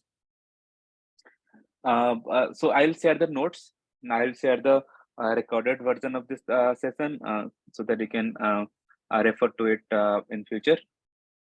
Yeah. Starting with Python. First is print statement. First is working with Python. What do you need to work with Python? So first is you need a Python interpreter, and that should be installed on your system. And as along with that, you also need Python a software to write code, like so a IDE, that is called IDE, which is integrated development environment, where you write your code and run your code through Python interpreter. But apart from all these things, I will not go depth about like how to install Python, how to install an IDE, and how to run sort of Python code in that IDE. That will be like very much tedious. But what I will introduce today is the notebook. Python is like an interpreted language, so you can literally run. So it runs this code line by line. So you can literally write some part of code, and yeah, you can literally. I got disconnected from my earphone. The charge is over. I hope that you can hear my voice through the laptop's microphone. I think it is audible. It should be audible from my side. Yeah, moving forward with the Python thing, like you can literally compile and run some part of code and then move to the next part. So to make it more facilitative, we have something called notebooks. So if you have a Google account, you can go to this Google Colab. So if you just search in the internet, you can find this Google Colab. So Colab is an integrated environment that is made by Google, and you'll also get access to the GPUs as well for free for some hours, and you'll not be able to train a very good or a very big model, but sample model can be trained using this Google Colab. and you can always use unlimited hours of CPUs using this. So everyone, like, I would request everyone to go to this Google Colab website and click on this file and start a new notebook, so that you'll be getting access to a Python environment where everything is set up for you. You just have to write your code and execute it. So I'll make sure that everyone install this. So everyone go to this website and try to come to this space where you can see this sort of setting where you can write code and run code along with me. So everyone, I'll just give them 5 minutes to like set this up and go to this website, and let me know if anyone is facing any issues while coming to this page.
I'm using Spider. Should I go with any other plugin? No, if you're using Spider and everything else is installed in your system, every libraries, then you don't need to go to Collab. In Spider, you will be fine. So there is something called Anaconda as well. So if you install that, you will get a bunch of different environments along with it. But that's a bit complex to install, and also that depend upon what is the operating system that you have. If it is a Windows or a Linux or a Mac. So the better would be that if you don't have an installation of Python, don't go into that. Just come to the this Google Colab website and try to find this page the way I said. Uh, I mean, just Google Collaborator, then go to File, then click on the new notebook.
Yeah, actually, like I'm waiting for everyone to I'm waiting for 5 minutes for everyone to come to this page.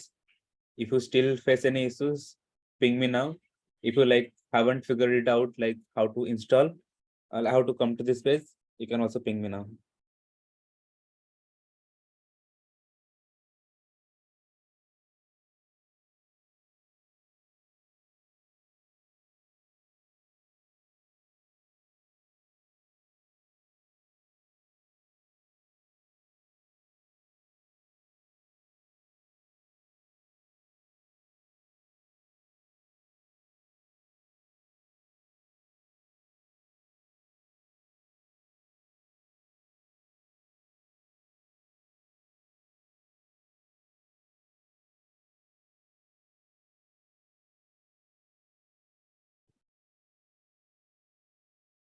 Sir, can't we do this in normal idle of Python? Yes, you can do that.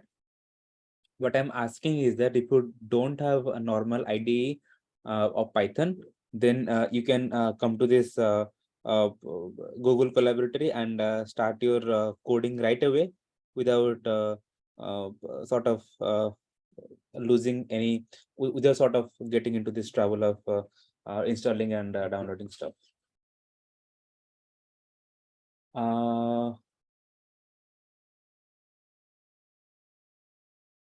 So I guess like everyone now must have come to this page, and since we are in this page, I will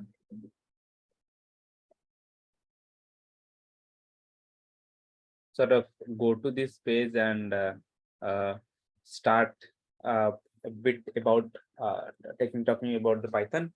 Since one guy asked like I should be introducing some basic Python, like just 5-10 minutes, not more than that, because I hope that everyone else is well versed with Python.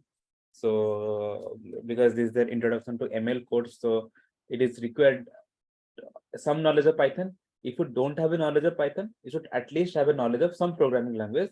Python is just like that, but a bit easier than the any programming language. So for printing, you can just write print, or you can just simply write a, it will print. For addition and subtraction, it is very simple. Like if you write a equals to 5 plus 3, is just like that. So addition and subtraction is again a cakewalk. A is equal to 8, and addition, subtraction, multiplication, and everything is fine. And a variable, yeah, like the beauty of Python is that in Python you don't need to declare the type of variable. It automatically decides what type it is. It is like if I write a equals to 3, b equals to 3.0, c equals to Mahesh, and compile this. When you type A, you'll get 3. If you type B, you'll get 3.0. And if you type A type, then so type is a like function to know about the type of the dataset. So if you type type A, then you get int. If you take type B, you'll get float, and if you take type C, you'll get string, str or string. How I'm running this, you can so after pressing C, you can click on this symbol that is there to run C, like coming Mohes, or you can press shift and plus enter. It will also run the cell in the Python as well. Shift plus enter. So you just have to press shift, then pressing shift, you have to press enter. Shift plus enter will also run this. So this is the basic thing that you need to know for today's session, I guess. But so you can learn about again class and functions and all these things in Python and use that in your coding. But it's very simple. Like also for loop, you can just like for I in range 10. Sorry.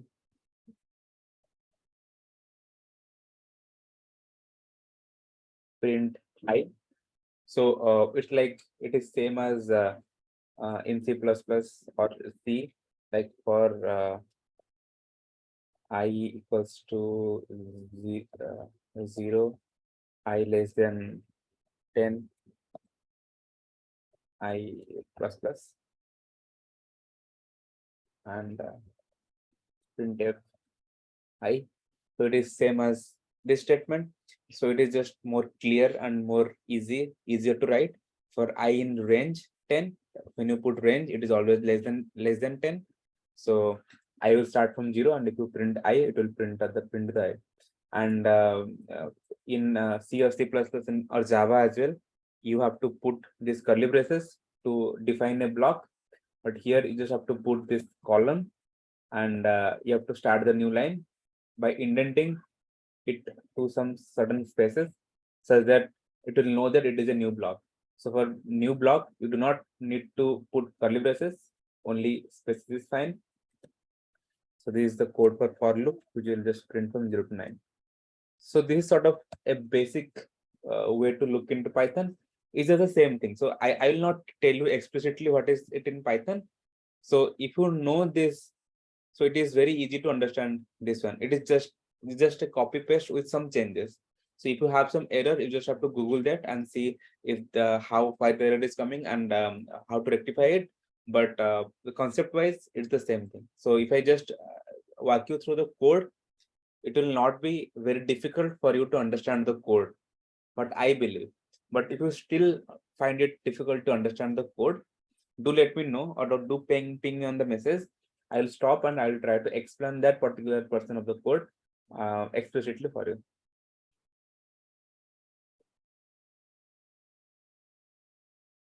But in Python, there I indentation error. Yeah, so in Python, everything should be indented. Like if you are writing in one block, it should be like it should be in one vertical column.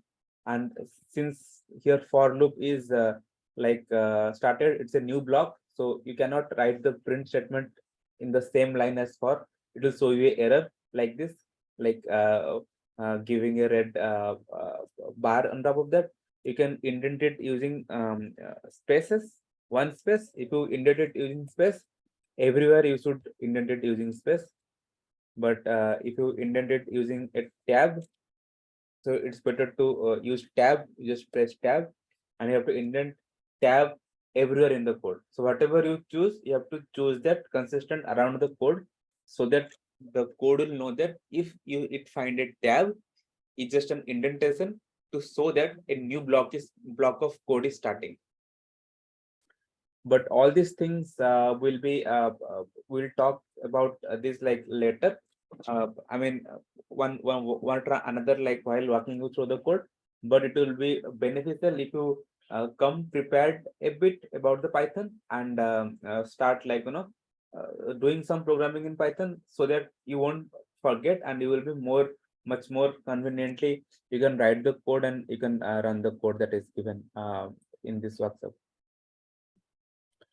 Oh yeah, I'll try to make this a little bit bigger so that you can see it a bit clearly. Yeah.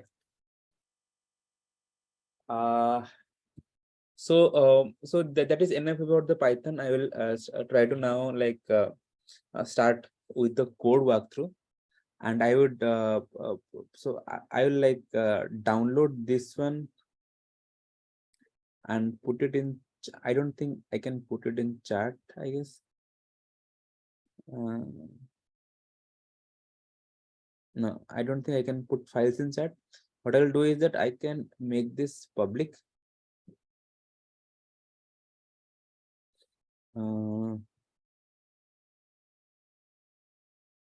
And I can copy the link and paste it in the chat itself, so that everyone can access this notebook and they can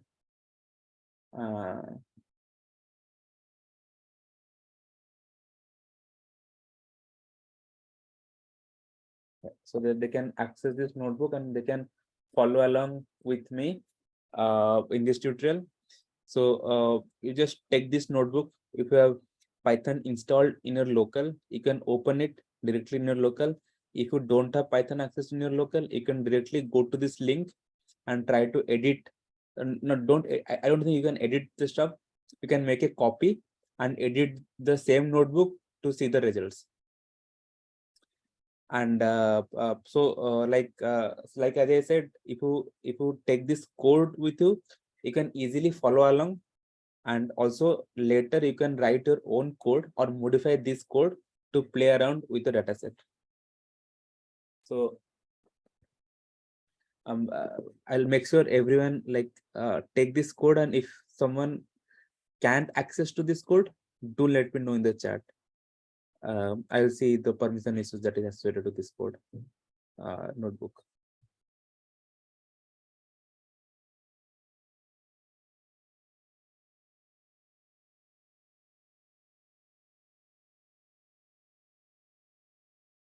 I hope everyone is sort of able to access this code. So I'll start by like explaining this environment a bit, because it's very easy to use this environment rather than setting it up in local. So if you for the initial days, you can start working in this.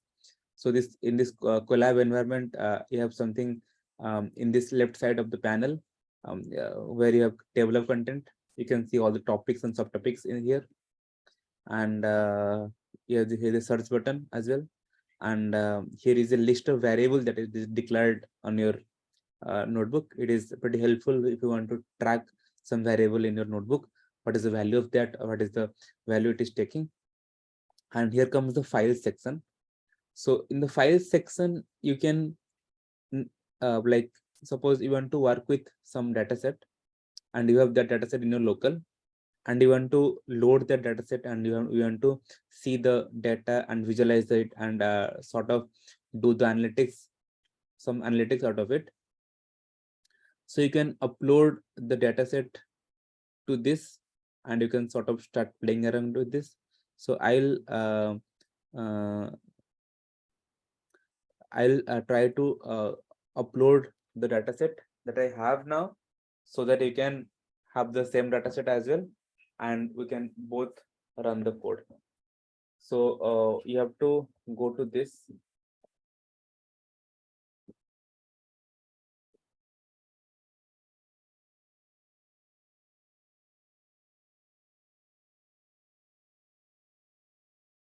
You have to go to this website. I've sent the link for the website in the chat. So you have to go to this page and hit on the download button here. So there is a download button in this. Download a raw file. So you just hit that and download this dataset into your computer.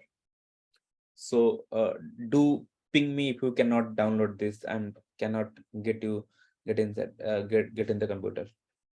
I'll wait for you guys to download it and get it in your computer.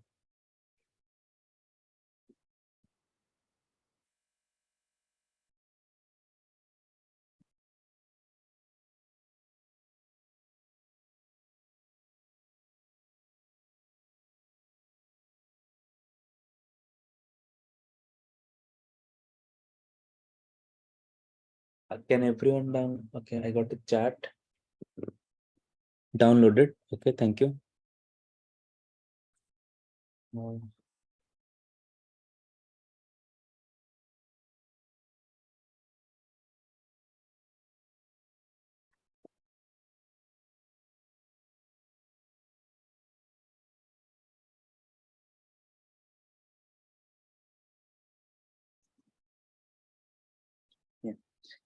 I hope everyone have downloaded the dataset now. So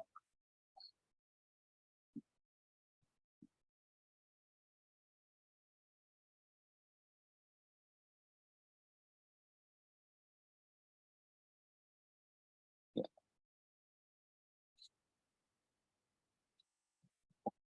Roshan Suvedi, I am not able to download.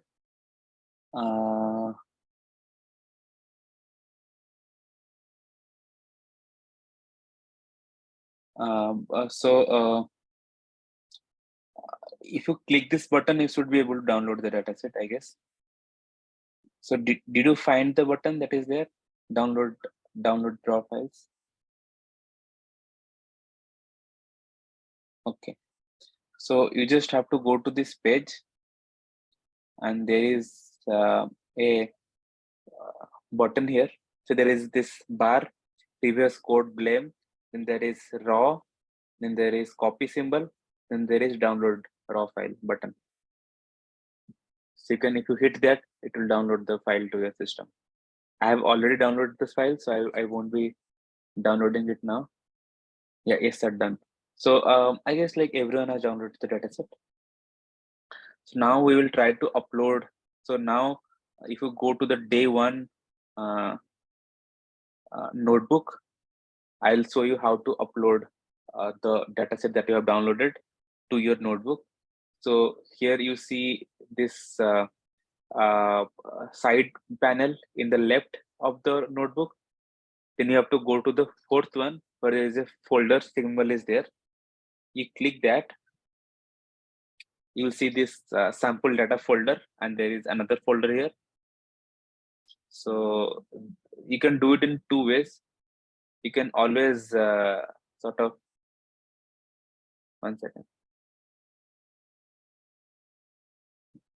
You can always sort of drag your file to that location here. You can drag it and it will upload the file to your system. You can do that. Or if you delete, so if you want to upload it in another way, you can always click on this upload button that is in the first item of this top row. Then the pop-up will open, and then you can click on the file you want to upload, and it will upload the file to your collab. Okay, so so downloading is not over. Okay, so so I'm just like letting you know that how to upload the file. So you just okay, so I'll wait for everyone to download. So do ping me like if you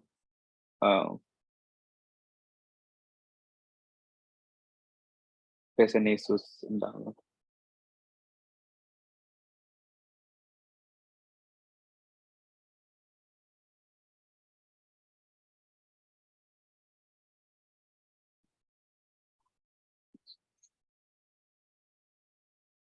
Do you want me to show how to download again, or is it okay if I just keep it? Dr. Kanak asking.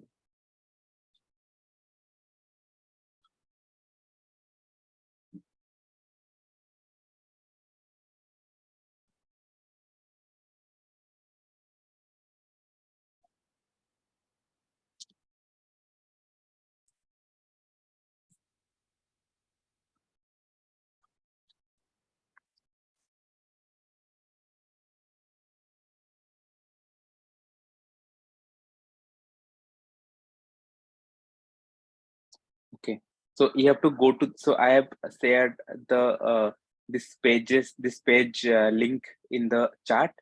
So you have to, if you click that link, you will come to this website, and if you go to this page, there is a button for download. So if you see this page, there is this button for download. You have to hit that download button.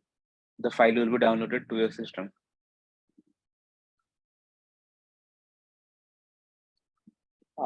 People are saying I'm not able to download. I tried many times.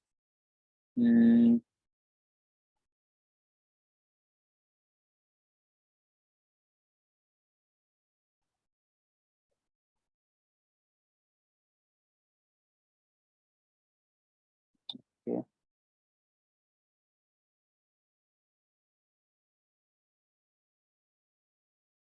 I think. Okay, I'll send the file in the chat. Let me know if you can download from there.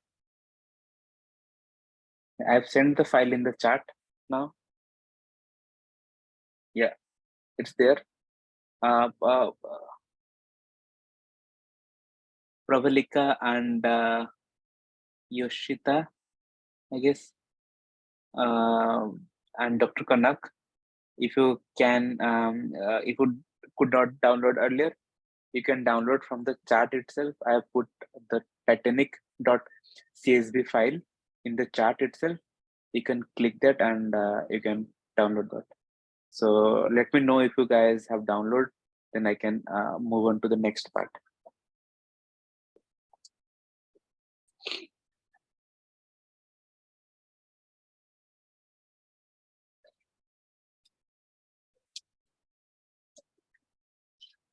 Okay, I guess everyone has downloaded the file now.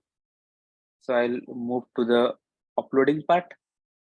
So if you go to this collab notebook, there is a folder symbol. You can click it on that folder symbol, and you can simply drag and drop your file into this section. It will be uploaded to the folder. So I have already done that. You can see my tidying.csv here. So make sure to do that. Uploading also completed. Great. I'll wait again for 2 minutes for everyone to complete the upload, and I'll wait for 2 minutes. I'll start in 2 minutes.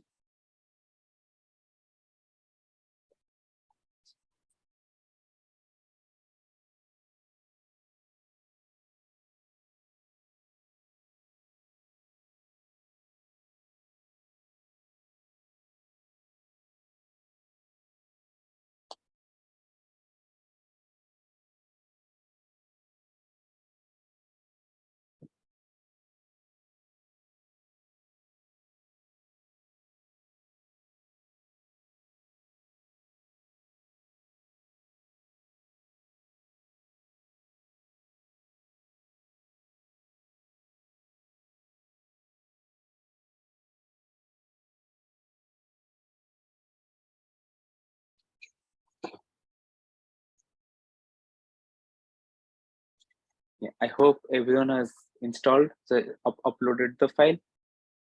So we'll start like with the code now. All these data sets that I have discussed earlier in my notebook, like schools, hospital, market distance, and price, all these data set are commonly represented in something called CSV. So if I write it down here, CSV is called comma separated value. If you open the comma separated value file, you can see the data like 3, 7, 8, 10, 12. All the values are separated by commas. And if you open it in a notebook, in a notepad in your system, you can see the values like this: 1.1, comma 2.3, comma, like everything will be separated by commas. And if you open the file in an Excel sheet, you can see all these values in one cell. So there you won't find any commas, but you will find all these values in one cell, each cell. So that is the meaning of comma separated values. So where you'll find these schools, hospitals, and market and transport will be separated by commas. They're just comma separated values. And so to read these comma separated values and make analysis on top of that, a primary tool that we use is called pandas. So in Python, if you want to work with something that is not inside the Python basic packages, we have to import it. It's just like has include iostream.h or has include ctype.h or string.h in C++. In C++, when we are working with something that is not there in the C++ basic library, you have to import that to use that function. So if you want to use the functionality of pandas, you have to import that. So one basic way to import is just import pandas. But like if you want to work with pandas, you will be using the term pandas a lot of time, and you have to write that a lot of time. So to avoid that issue, we generally sort of stick to the alias name of pandas. Like if you have a big library, you stick to a smaller name of that. So here, like to work with pandas, we import pandas, but we import it as PD. So now pandas and PD has the same significance, and yeah. So same significance function, you can use now the term PD as a proxy to pandas to work with anything that is associated with the pandas. So now I would say that panda is a library to read the CSV file and work with it. So there is one function of pandas that is called read underscore CSV, and it is specifically used to read the CSV file. So we have now a CSV file in our hand, Titanic the .csv. I just want to read that, and so what Panda does is that, so if you read the CSV file using a Excel sheet, it will put every value into one cell. But when you read a file, a CSV file using pandas and try to show that the Panda will read the CSV file using its internal functionality, and it will represent them as an object which is called a data frame. So pandas data frame is an pandas object, which is a way to represent this CSV data in a structured way. So we'll name this as DF. DF, the variable name is DF, which is the object, by the way, and which contain all the data set that is there in this Titanic.csv. So to run that, I'll just click on this play button. It will run, and our Panda is now imported, and our CSV is now read. What will happen if I comment out this value? So to comment in Python, you have to just type hash in front of that. And also you can write, you can do command plus forward slash. So, or control CTRL plus forward slash. If you press these two command, you can comment out a line. So I'll comment this line out, import pandas as PD. And if I run this now, it will throw me an error. So it will not throw an error because it has already imported this pandas as PD. So if I just go to runtime and like restart runtime, if I press restart runtime, it will show me an error saying that pandas is not defined. I'll actually show you that error to make sure that, like, you don't forget to import anytime you work. Restart the runtime. Yeah, we run it now to show that name PD is not defined. So you have to define the name PD. If you only write like import panda, it will again show error because PD is not defined. Pandas is defined. So you have to define pandas as PD, then run this. It will run error free. Okay, and our Titanic dataset is there, and you have just read Titanic dataset into this DF column. And since you read that, so if you want to see the Titanic dataset, you can see now. But there is no point in seeing this entire dataset. So if you just read some dataset, and you just have to get a look and feel of this data, you can sort of see the top 5 or top 10 rows of the dataset. For that, the function is called head, df.head. So you get this dataset inside this df object, and when you type df.head, you'll be able to see all the dataset that is there. So I'll now, so this is a feature that is very specific to Colab. If you hit on this button, it will beautify the representation in this way, and you can change the number of row you want to see here. You can filter stuff from here and all these things. But this is a very fancy feature when you are working with Colab. But if you are working with your local system, you'll just be fine with this. You'll be getting this as an output, which is again fine. So yeah, so this is the basic way to load pandas, read the dataset that is there in the CSV, and sort of print top 5 dataset that is there in the data. And if you want to print top 6, you just have to type 6 here. It will show you 0 to 5, which is 6 number of. If you want to see the 10, you can see the 10. If you want to see the last 10, then you just have to change the head to tail, and you'll be fine. You can see the last 10. data set. And as you can see, the total number of data set that is there in the system is 891, including the 0 index. So I'll just keep it tail. So that we see this 5 data set, last 5 data points of the data set.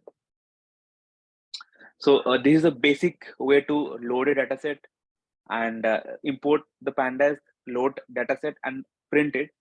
So if you have any queries or any doubt like regarding that, just let me know now, and let me know if you have run all these things in your side as well. You have to hit this run button until run.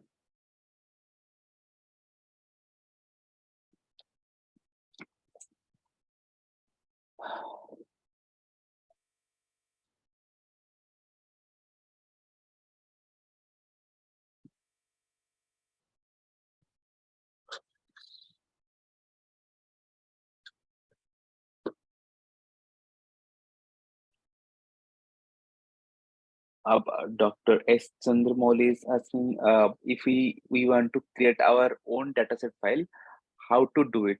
Yeah, so if you want to create your own, then you can just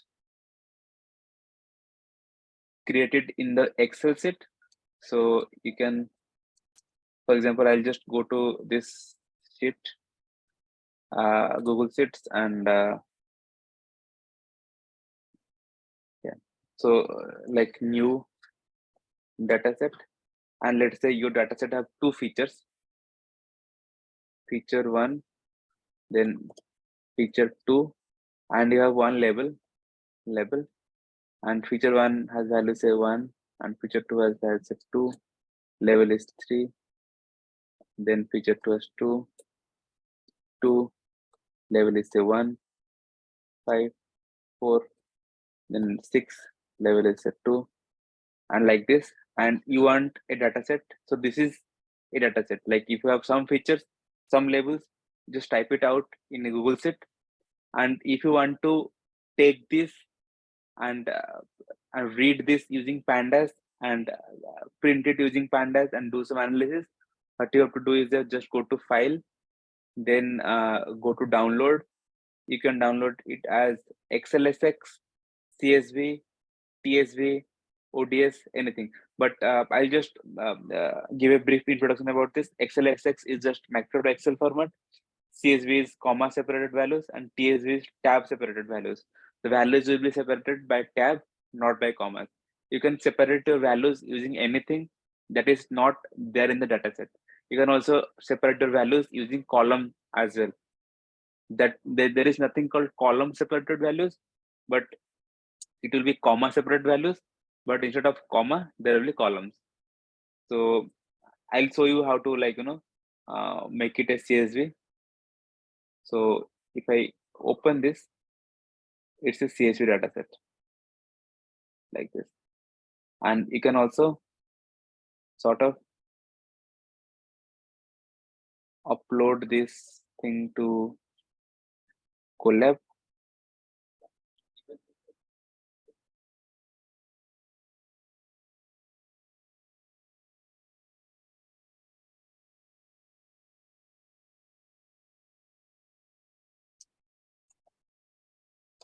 This new data.csv, and you can upload that, and you can change the name as new data, and you are good to go.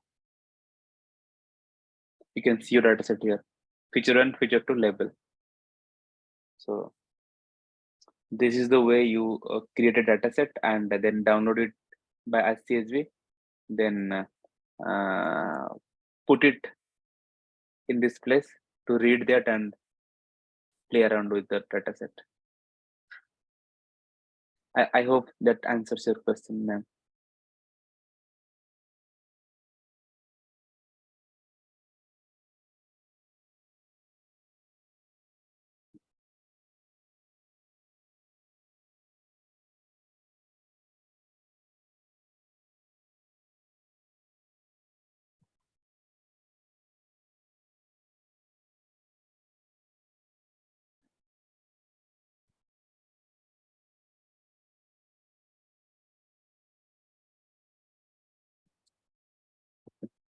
I don't see any new chats.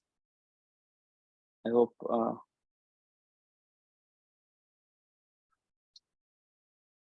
Can mute myself.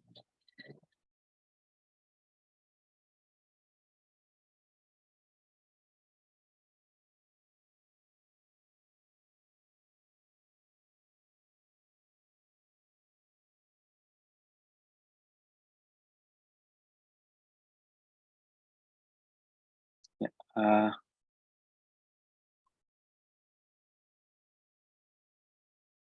Yeah. So I hope everyone is clear now about importing and then seeing the data set. If you still have any doubt, you're welcome to ask me in. Okay.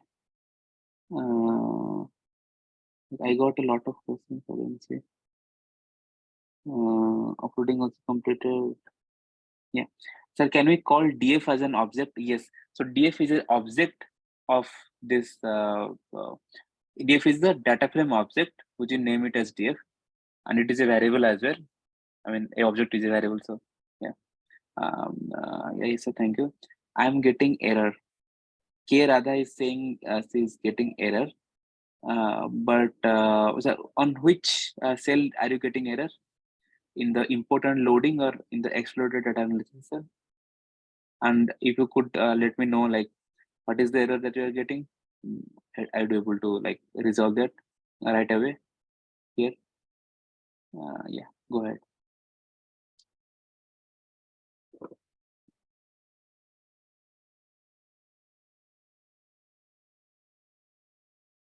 Import pandas as PD. So what is the error that you are getting now? You can actually speak in the mic if you are like, it will be faster to resolve your error.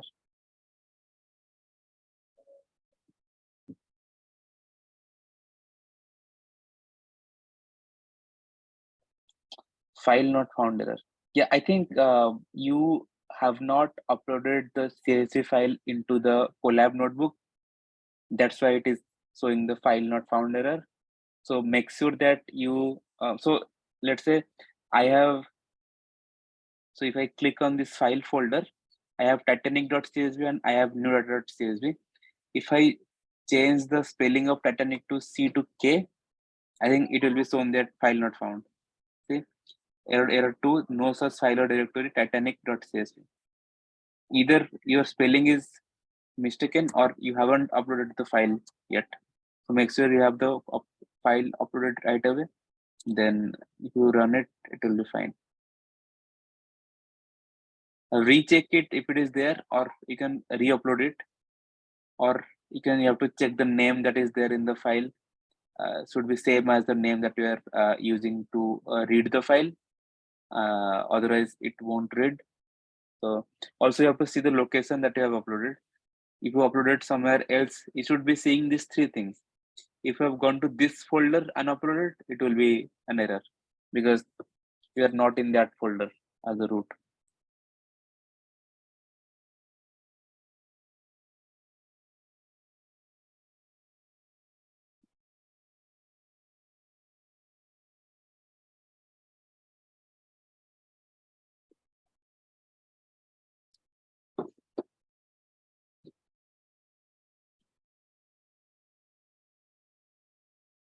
Yeah, I guess you have uploaded in the this parent folder.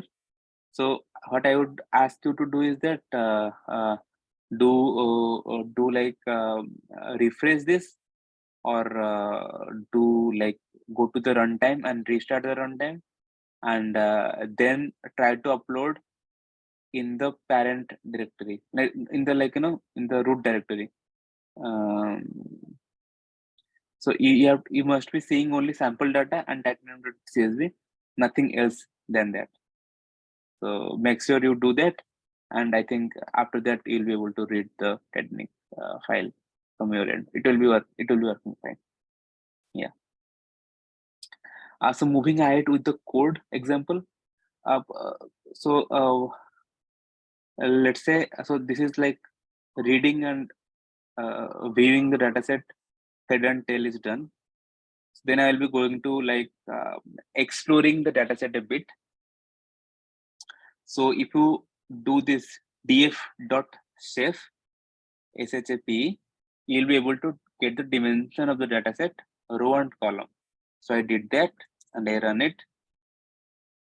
It shows 891, 12. So it has 891 rows and 12 columns.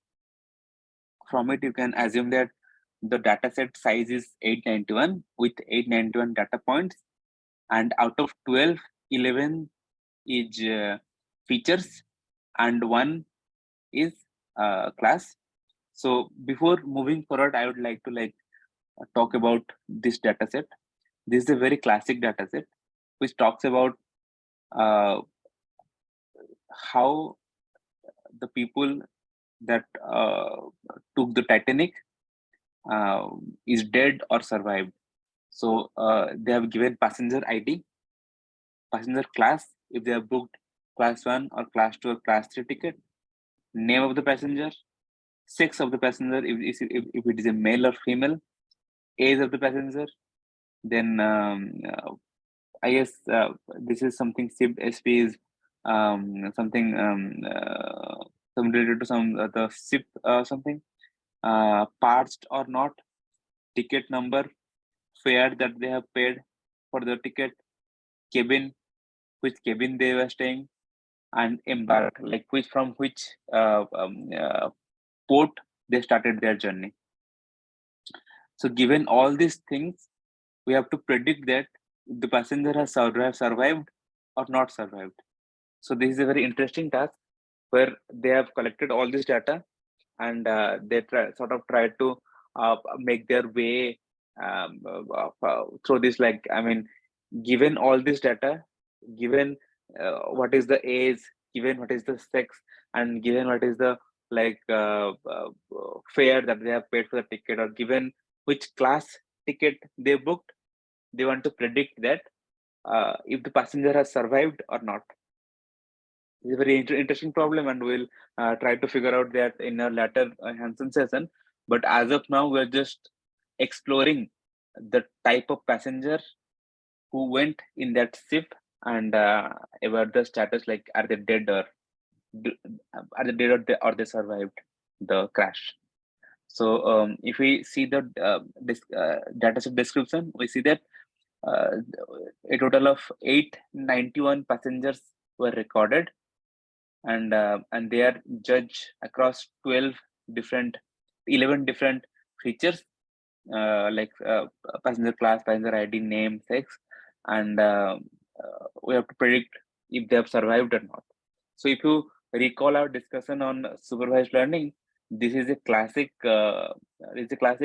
classification task where the label is a categorical value where it is either survived or dead, and all other the features are a combination of numerical as well as categorical value, such as like passenger ID is numerical, but passenger sex is categorical. It is either male or female, and age is again numerical. So I guess I hope I made it clear for you guys. Description of the dataset, and we can also do the so this is the shape of the dataset. We can also take a sort. We can also look at the sort summary of the dataset by using the describe method, which is df.describe. If you hit this button, you will see all this description of the dataset. Like description by description, I mean, like if you go for the edge, the count is not relevant here, but you can say that a mean age of 29 is there in the dataset. Like you can say that the average age of all the passengers is around 30, and minimum age is 0.42, which means that there was a kid as well, and maximum age is 80. So that means that there was a very old man also was there in the ship. And this is the 25% of age belongs to 20 and 75% and 50%. And similarly, fare wise as well, there is a minimum fare of 0. I guess this must be a case where they couldn't get the actual fare of the price of the fare, and the maximum someone paid is $512, which is huge, and the mean fare everyone paid is $32. So in this way, you can just uh, hit on the describe.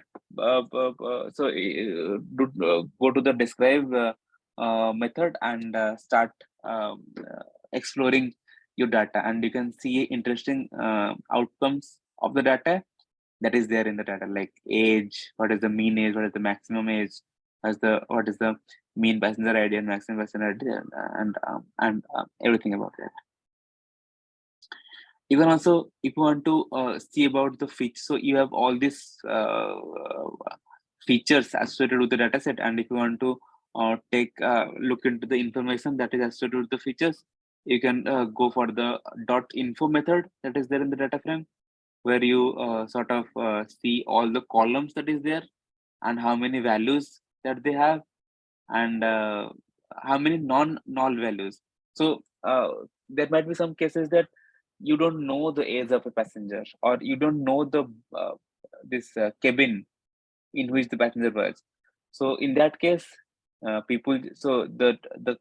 data set, the person who collected the data set, he skipped that part. Like, he don't know the cabin of a person, he will just put a nan, not a number, or unknown, as like that. So this is the information about what is the number of non-null values in passenger ID. There is 891. If you see age, some people's age is missing, so the number of non-null age is 714, which is less than 891. That means some people's age was missing. They couldn't figure out how old they are, and this is the corresponding data type that is there in the data set. So passenger ID is integer, but if you see age is float, and fare is also float. So this is the very good way to see what is the data type that is there in the data set. And if you see it as object, then it is a string. So string in Python is treated as an object. So sex is object and name is object here.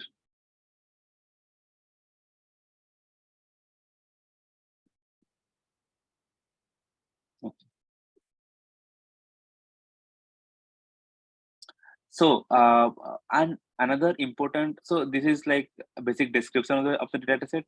And if you have any doubt regarding these methods, info, describe, and save, do let me know now. I will go depth into it. But this is just a way to look into the basic statistics that is there present in the data set. Yeah. Do let me know in the chat.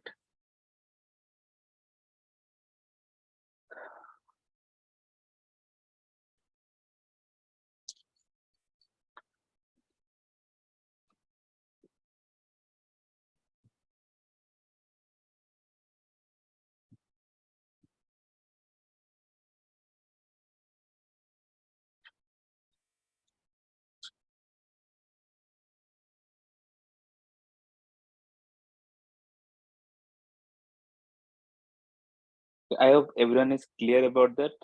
I'm expecting that everyone run the code parallel with it with me. And yeah, coming to the next part, we have this missing values. So while collecting a data set, it often happens that we don't get the value for a particular feature. So what we do is that we just put 0 in it, or we just go for not a number, nan values in it. So one simple way to deal with that is that I got a chat. So can you share the video after finishing the session? Yes, sure. I'll share the video after I finish the session. So that you will be able to refer to that if you find anything doubt. So yeah, so it often happens that you're collecting a data set and you cannot find values for some thing, and you just put nan. So it is very much crucial to address this. It is very much crucial to find a solution to these missing values before proceeding with your ML model. So we first we sort of try to address this missing value problem, and before addressing this missing value problem, we should know that how many missing values are there per column. So if there are a lot of missing values there is in a column, like let's say 80% of 80% values of a column is missing, then there is no point in keeping that column as a feature, because we don't know more than 80% of the thing about that column. So it is better to just to remove that column from our analysis. So to do that, we have a function that is called is null. So if you do df.isNull, and it will give all the true and false for all the cells in the data frame. And if we just put dot sum in front of it, it will add things up, and it will give us how many missing values are there per column in the data set.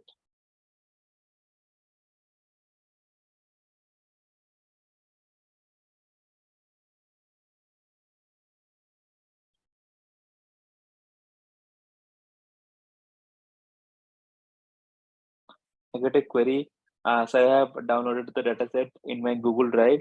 Now, can I have the code window to practice in Colab? Yeah, you can go to this. I guess Dr. Kanak, like you can go to the go to this link that I provided earlier for this code.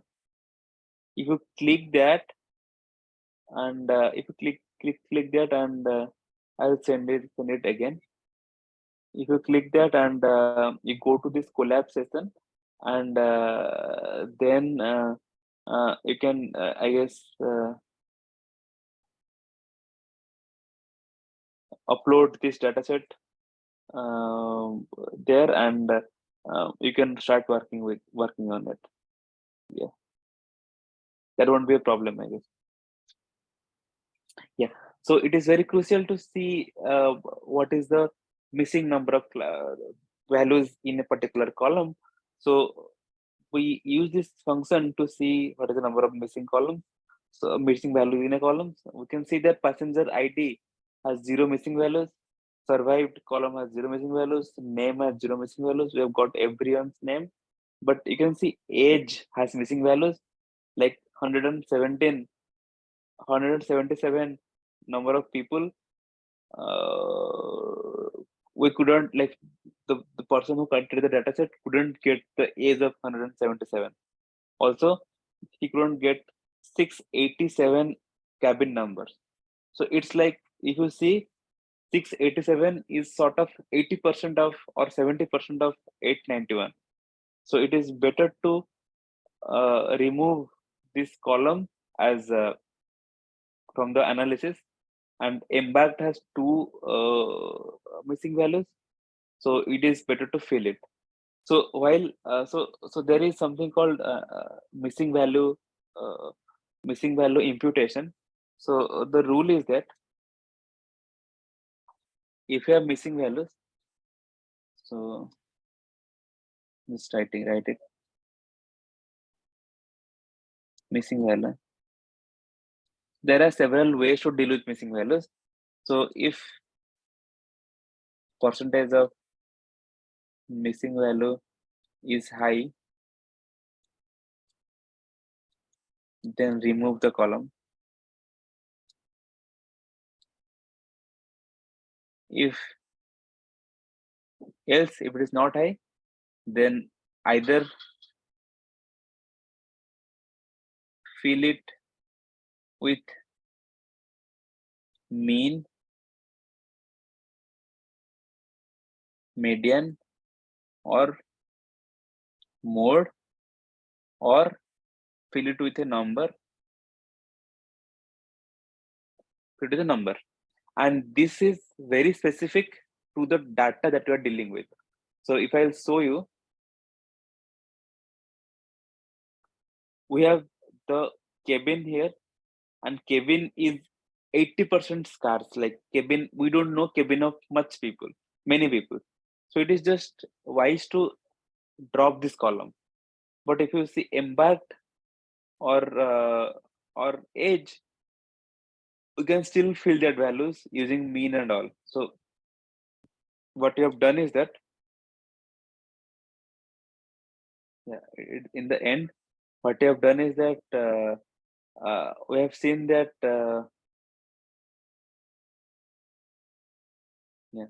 so we have filled the age with mean. So the function that is that you take the data frame, you take the particular column you want to work with, age, then dot fill NA. So you have NA values. NA value means not a number values, and you want to fill that. So fill NA is the method. Then you are filling the NA value with the mean of the age.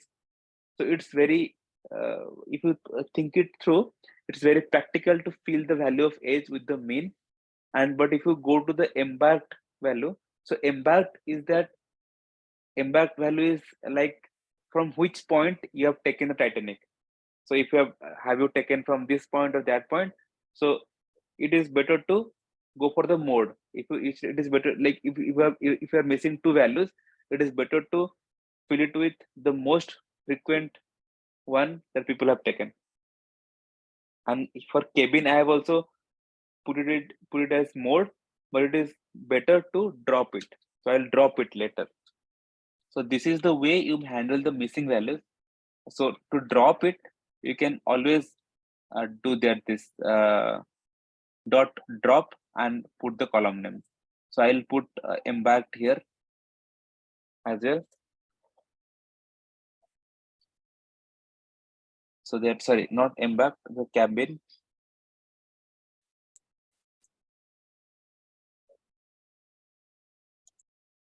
So that you can drop the cabin column as well, because there is no point in keeping the cabin column.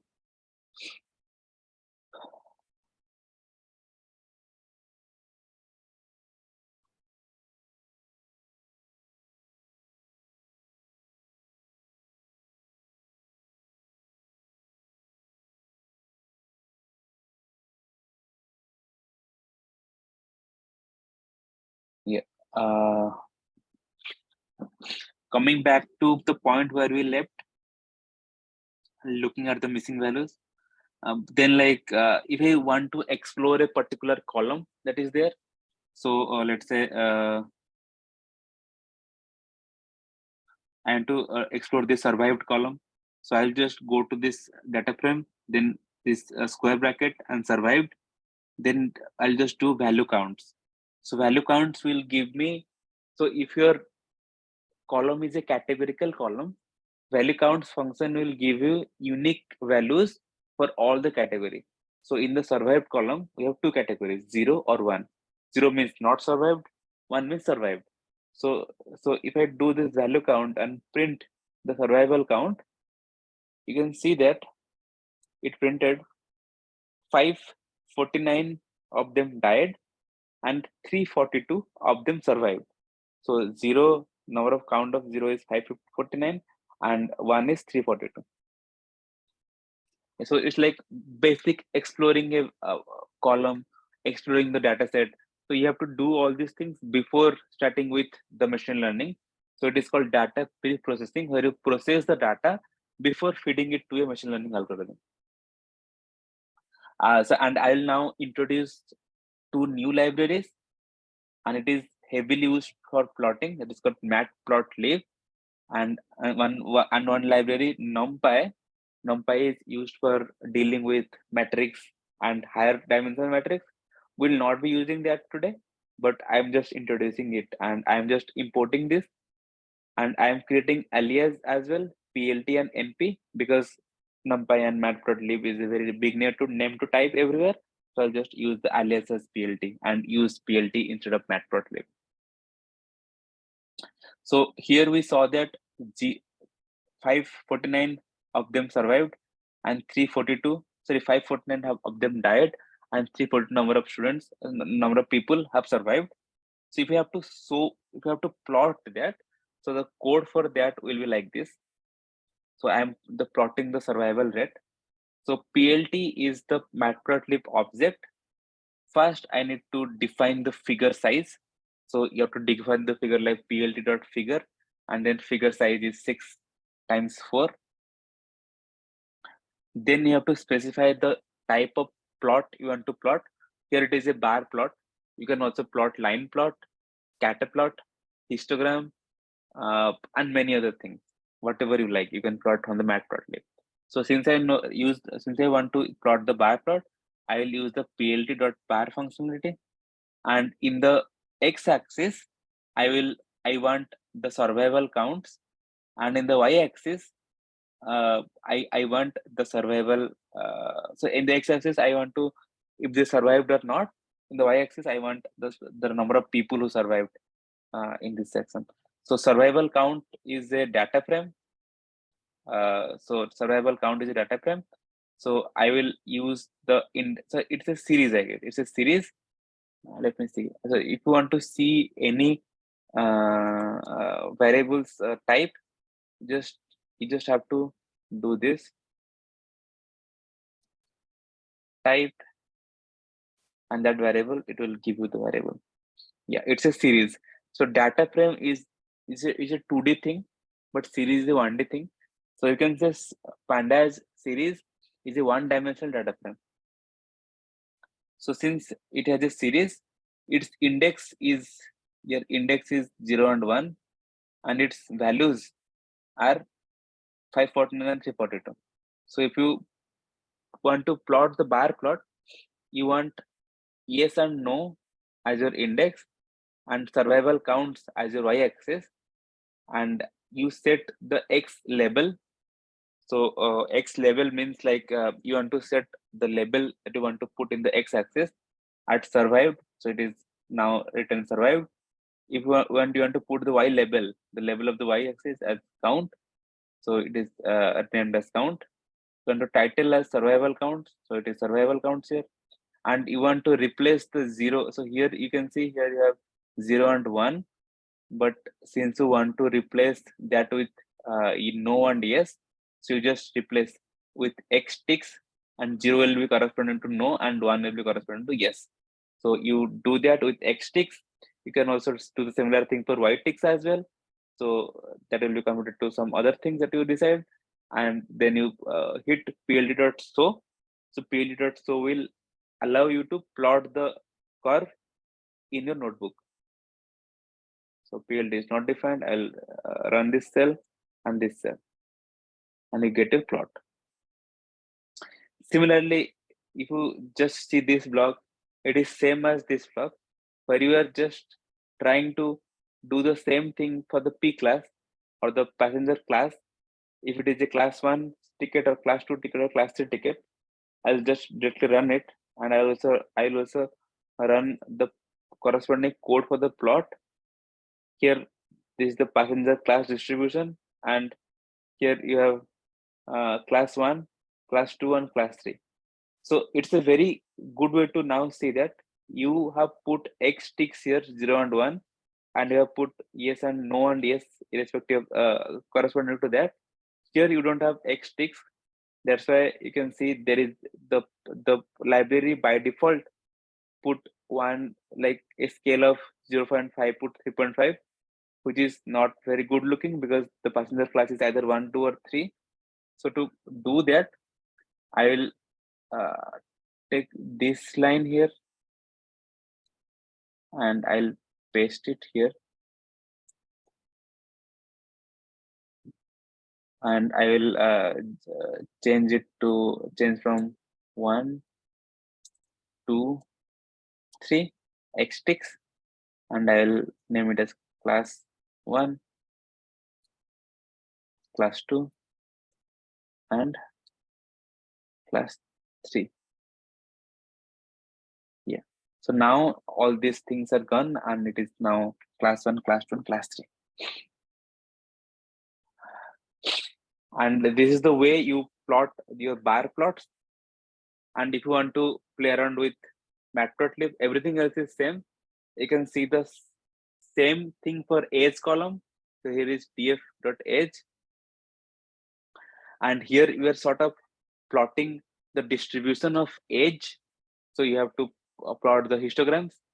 So if you know, histograms is like do in sort of bins, like it will it will put age between 0 to 5 into one bin, 5 to 10 into one bin, and plot. So here is the histogram that you are getting just by changing plot to hist. So if I change the number of bins from 20 to, let's say, 40, it will be more granular. And if I change the bins to 10, it will be more fat. Yeah. So if you change the number of bins to 50, you can see a better curve here. And the point of showing this curve is that it is very easy to see here that most of the people who got into the SIP were between 18 to somewhere between 35. So all the young people are there. And if you go older or if you go younger, number reduces. Also, there's a way, like it's a better way to like see the gender distribution. And if you just plot it directly, okay, if you just plot it directly, just take this code and put it here for the gender one. So gender counts dot index x level says gender counts, and here x6 is male. I guess you have, I don't think we need this one, but yeah. So we have male and female by default because we have them as index. So yeah, so this is the gender count where you have male and female. And similarly, we also like we are doing this. We can also plot scatter plot, where you can take any two columns and plot it in a scatter way, so that we can see the relationship between age and fair, or we can also see the relationship between any two columns in the data set.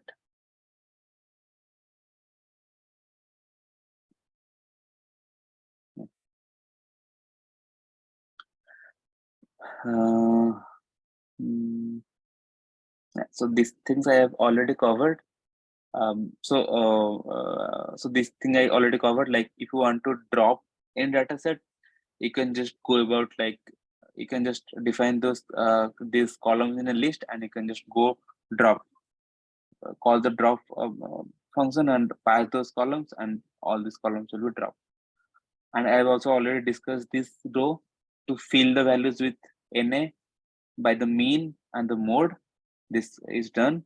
And if you run the code that I ran earlier, is null, the sum will be 0 for all the columns that is there, because I have already taken care of all the columns that was that are missing values.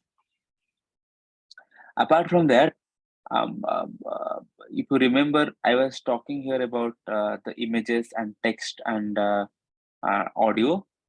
And while talking about this, I told that there might be cases where the data that you are dealing with will not be numbers, it will be images or text, and it is very crucial to convert that to numbers, because computers cannot work with text. They want the corresponding number representation of the text.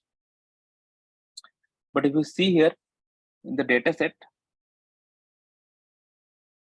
you have this, let's say this sex column, it has male and female.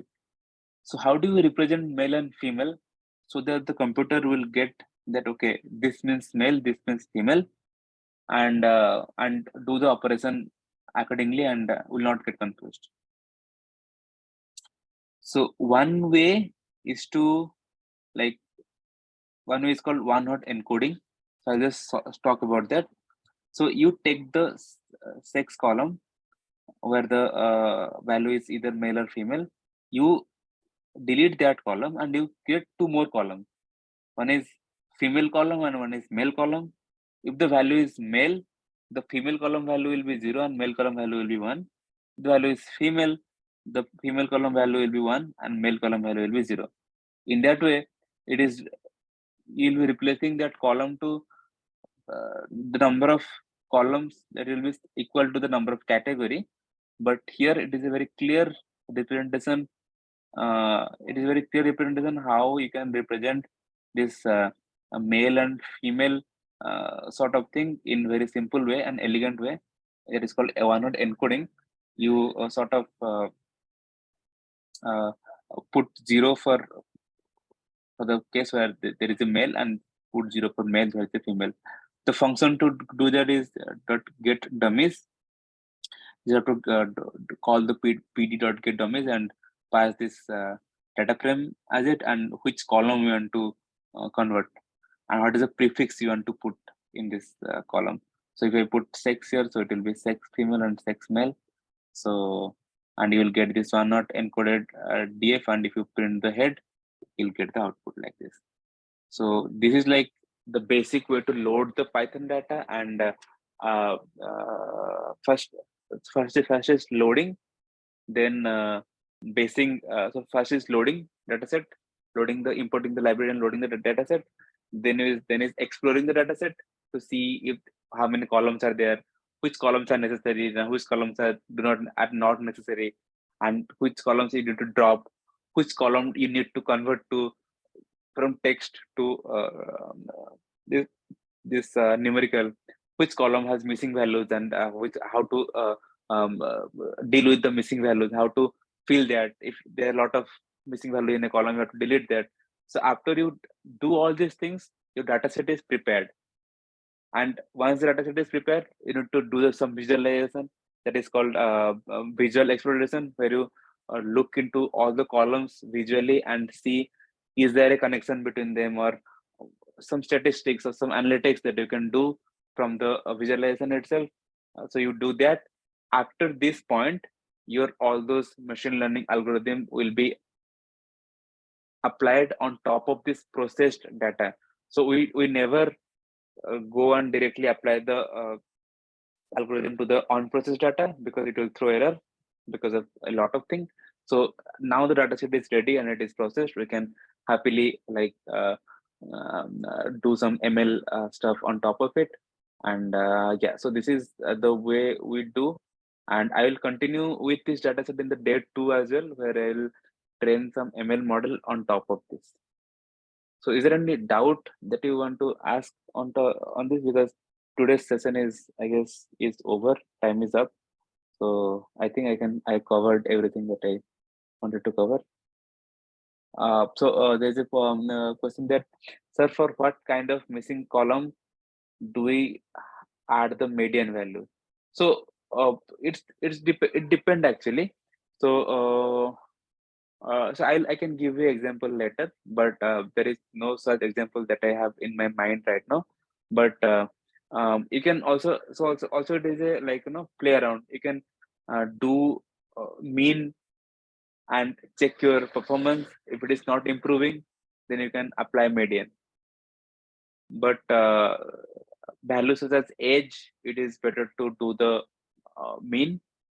And so for some categorical values, it is better to do the mode as well. Yeah.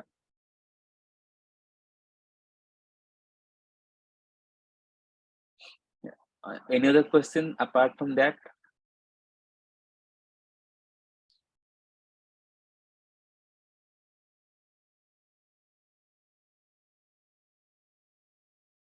I think we are done for today. Saram? Yeah. I think we're done for today. Yeah.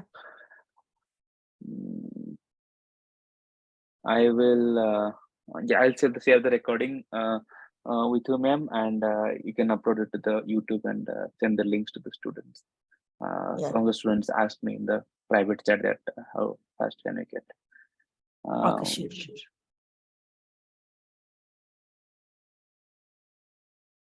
Okay, so I'll stop the recording now and I'll stop the session now. Okay. We'll meet you tomorrow. Thank you. Tomorrow we can start. Thank you all for your patient listening, and thank you, sir, for continuously giving the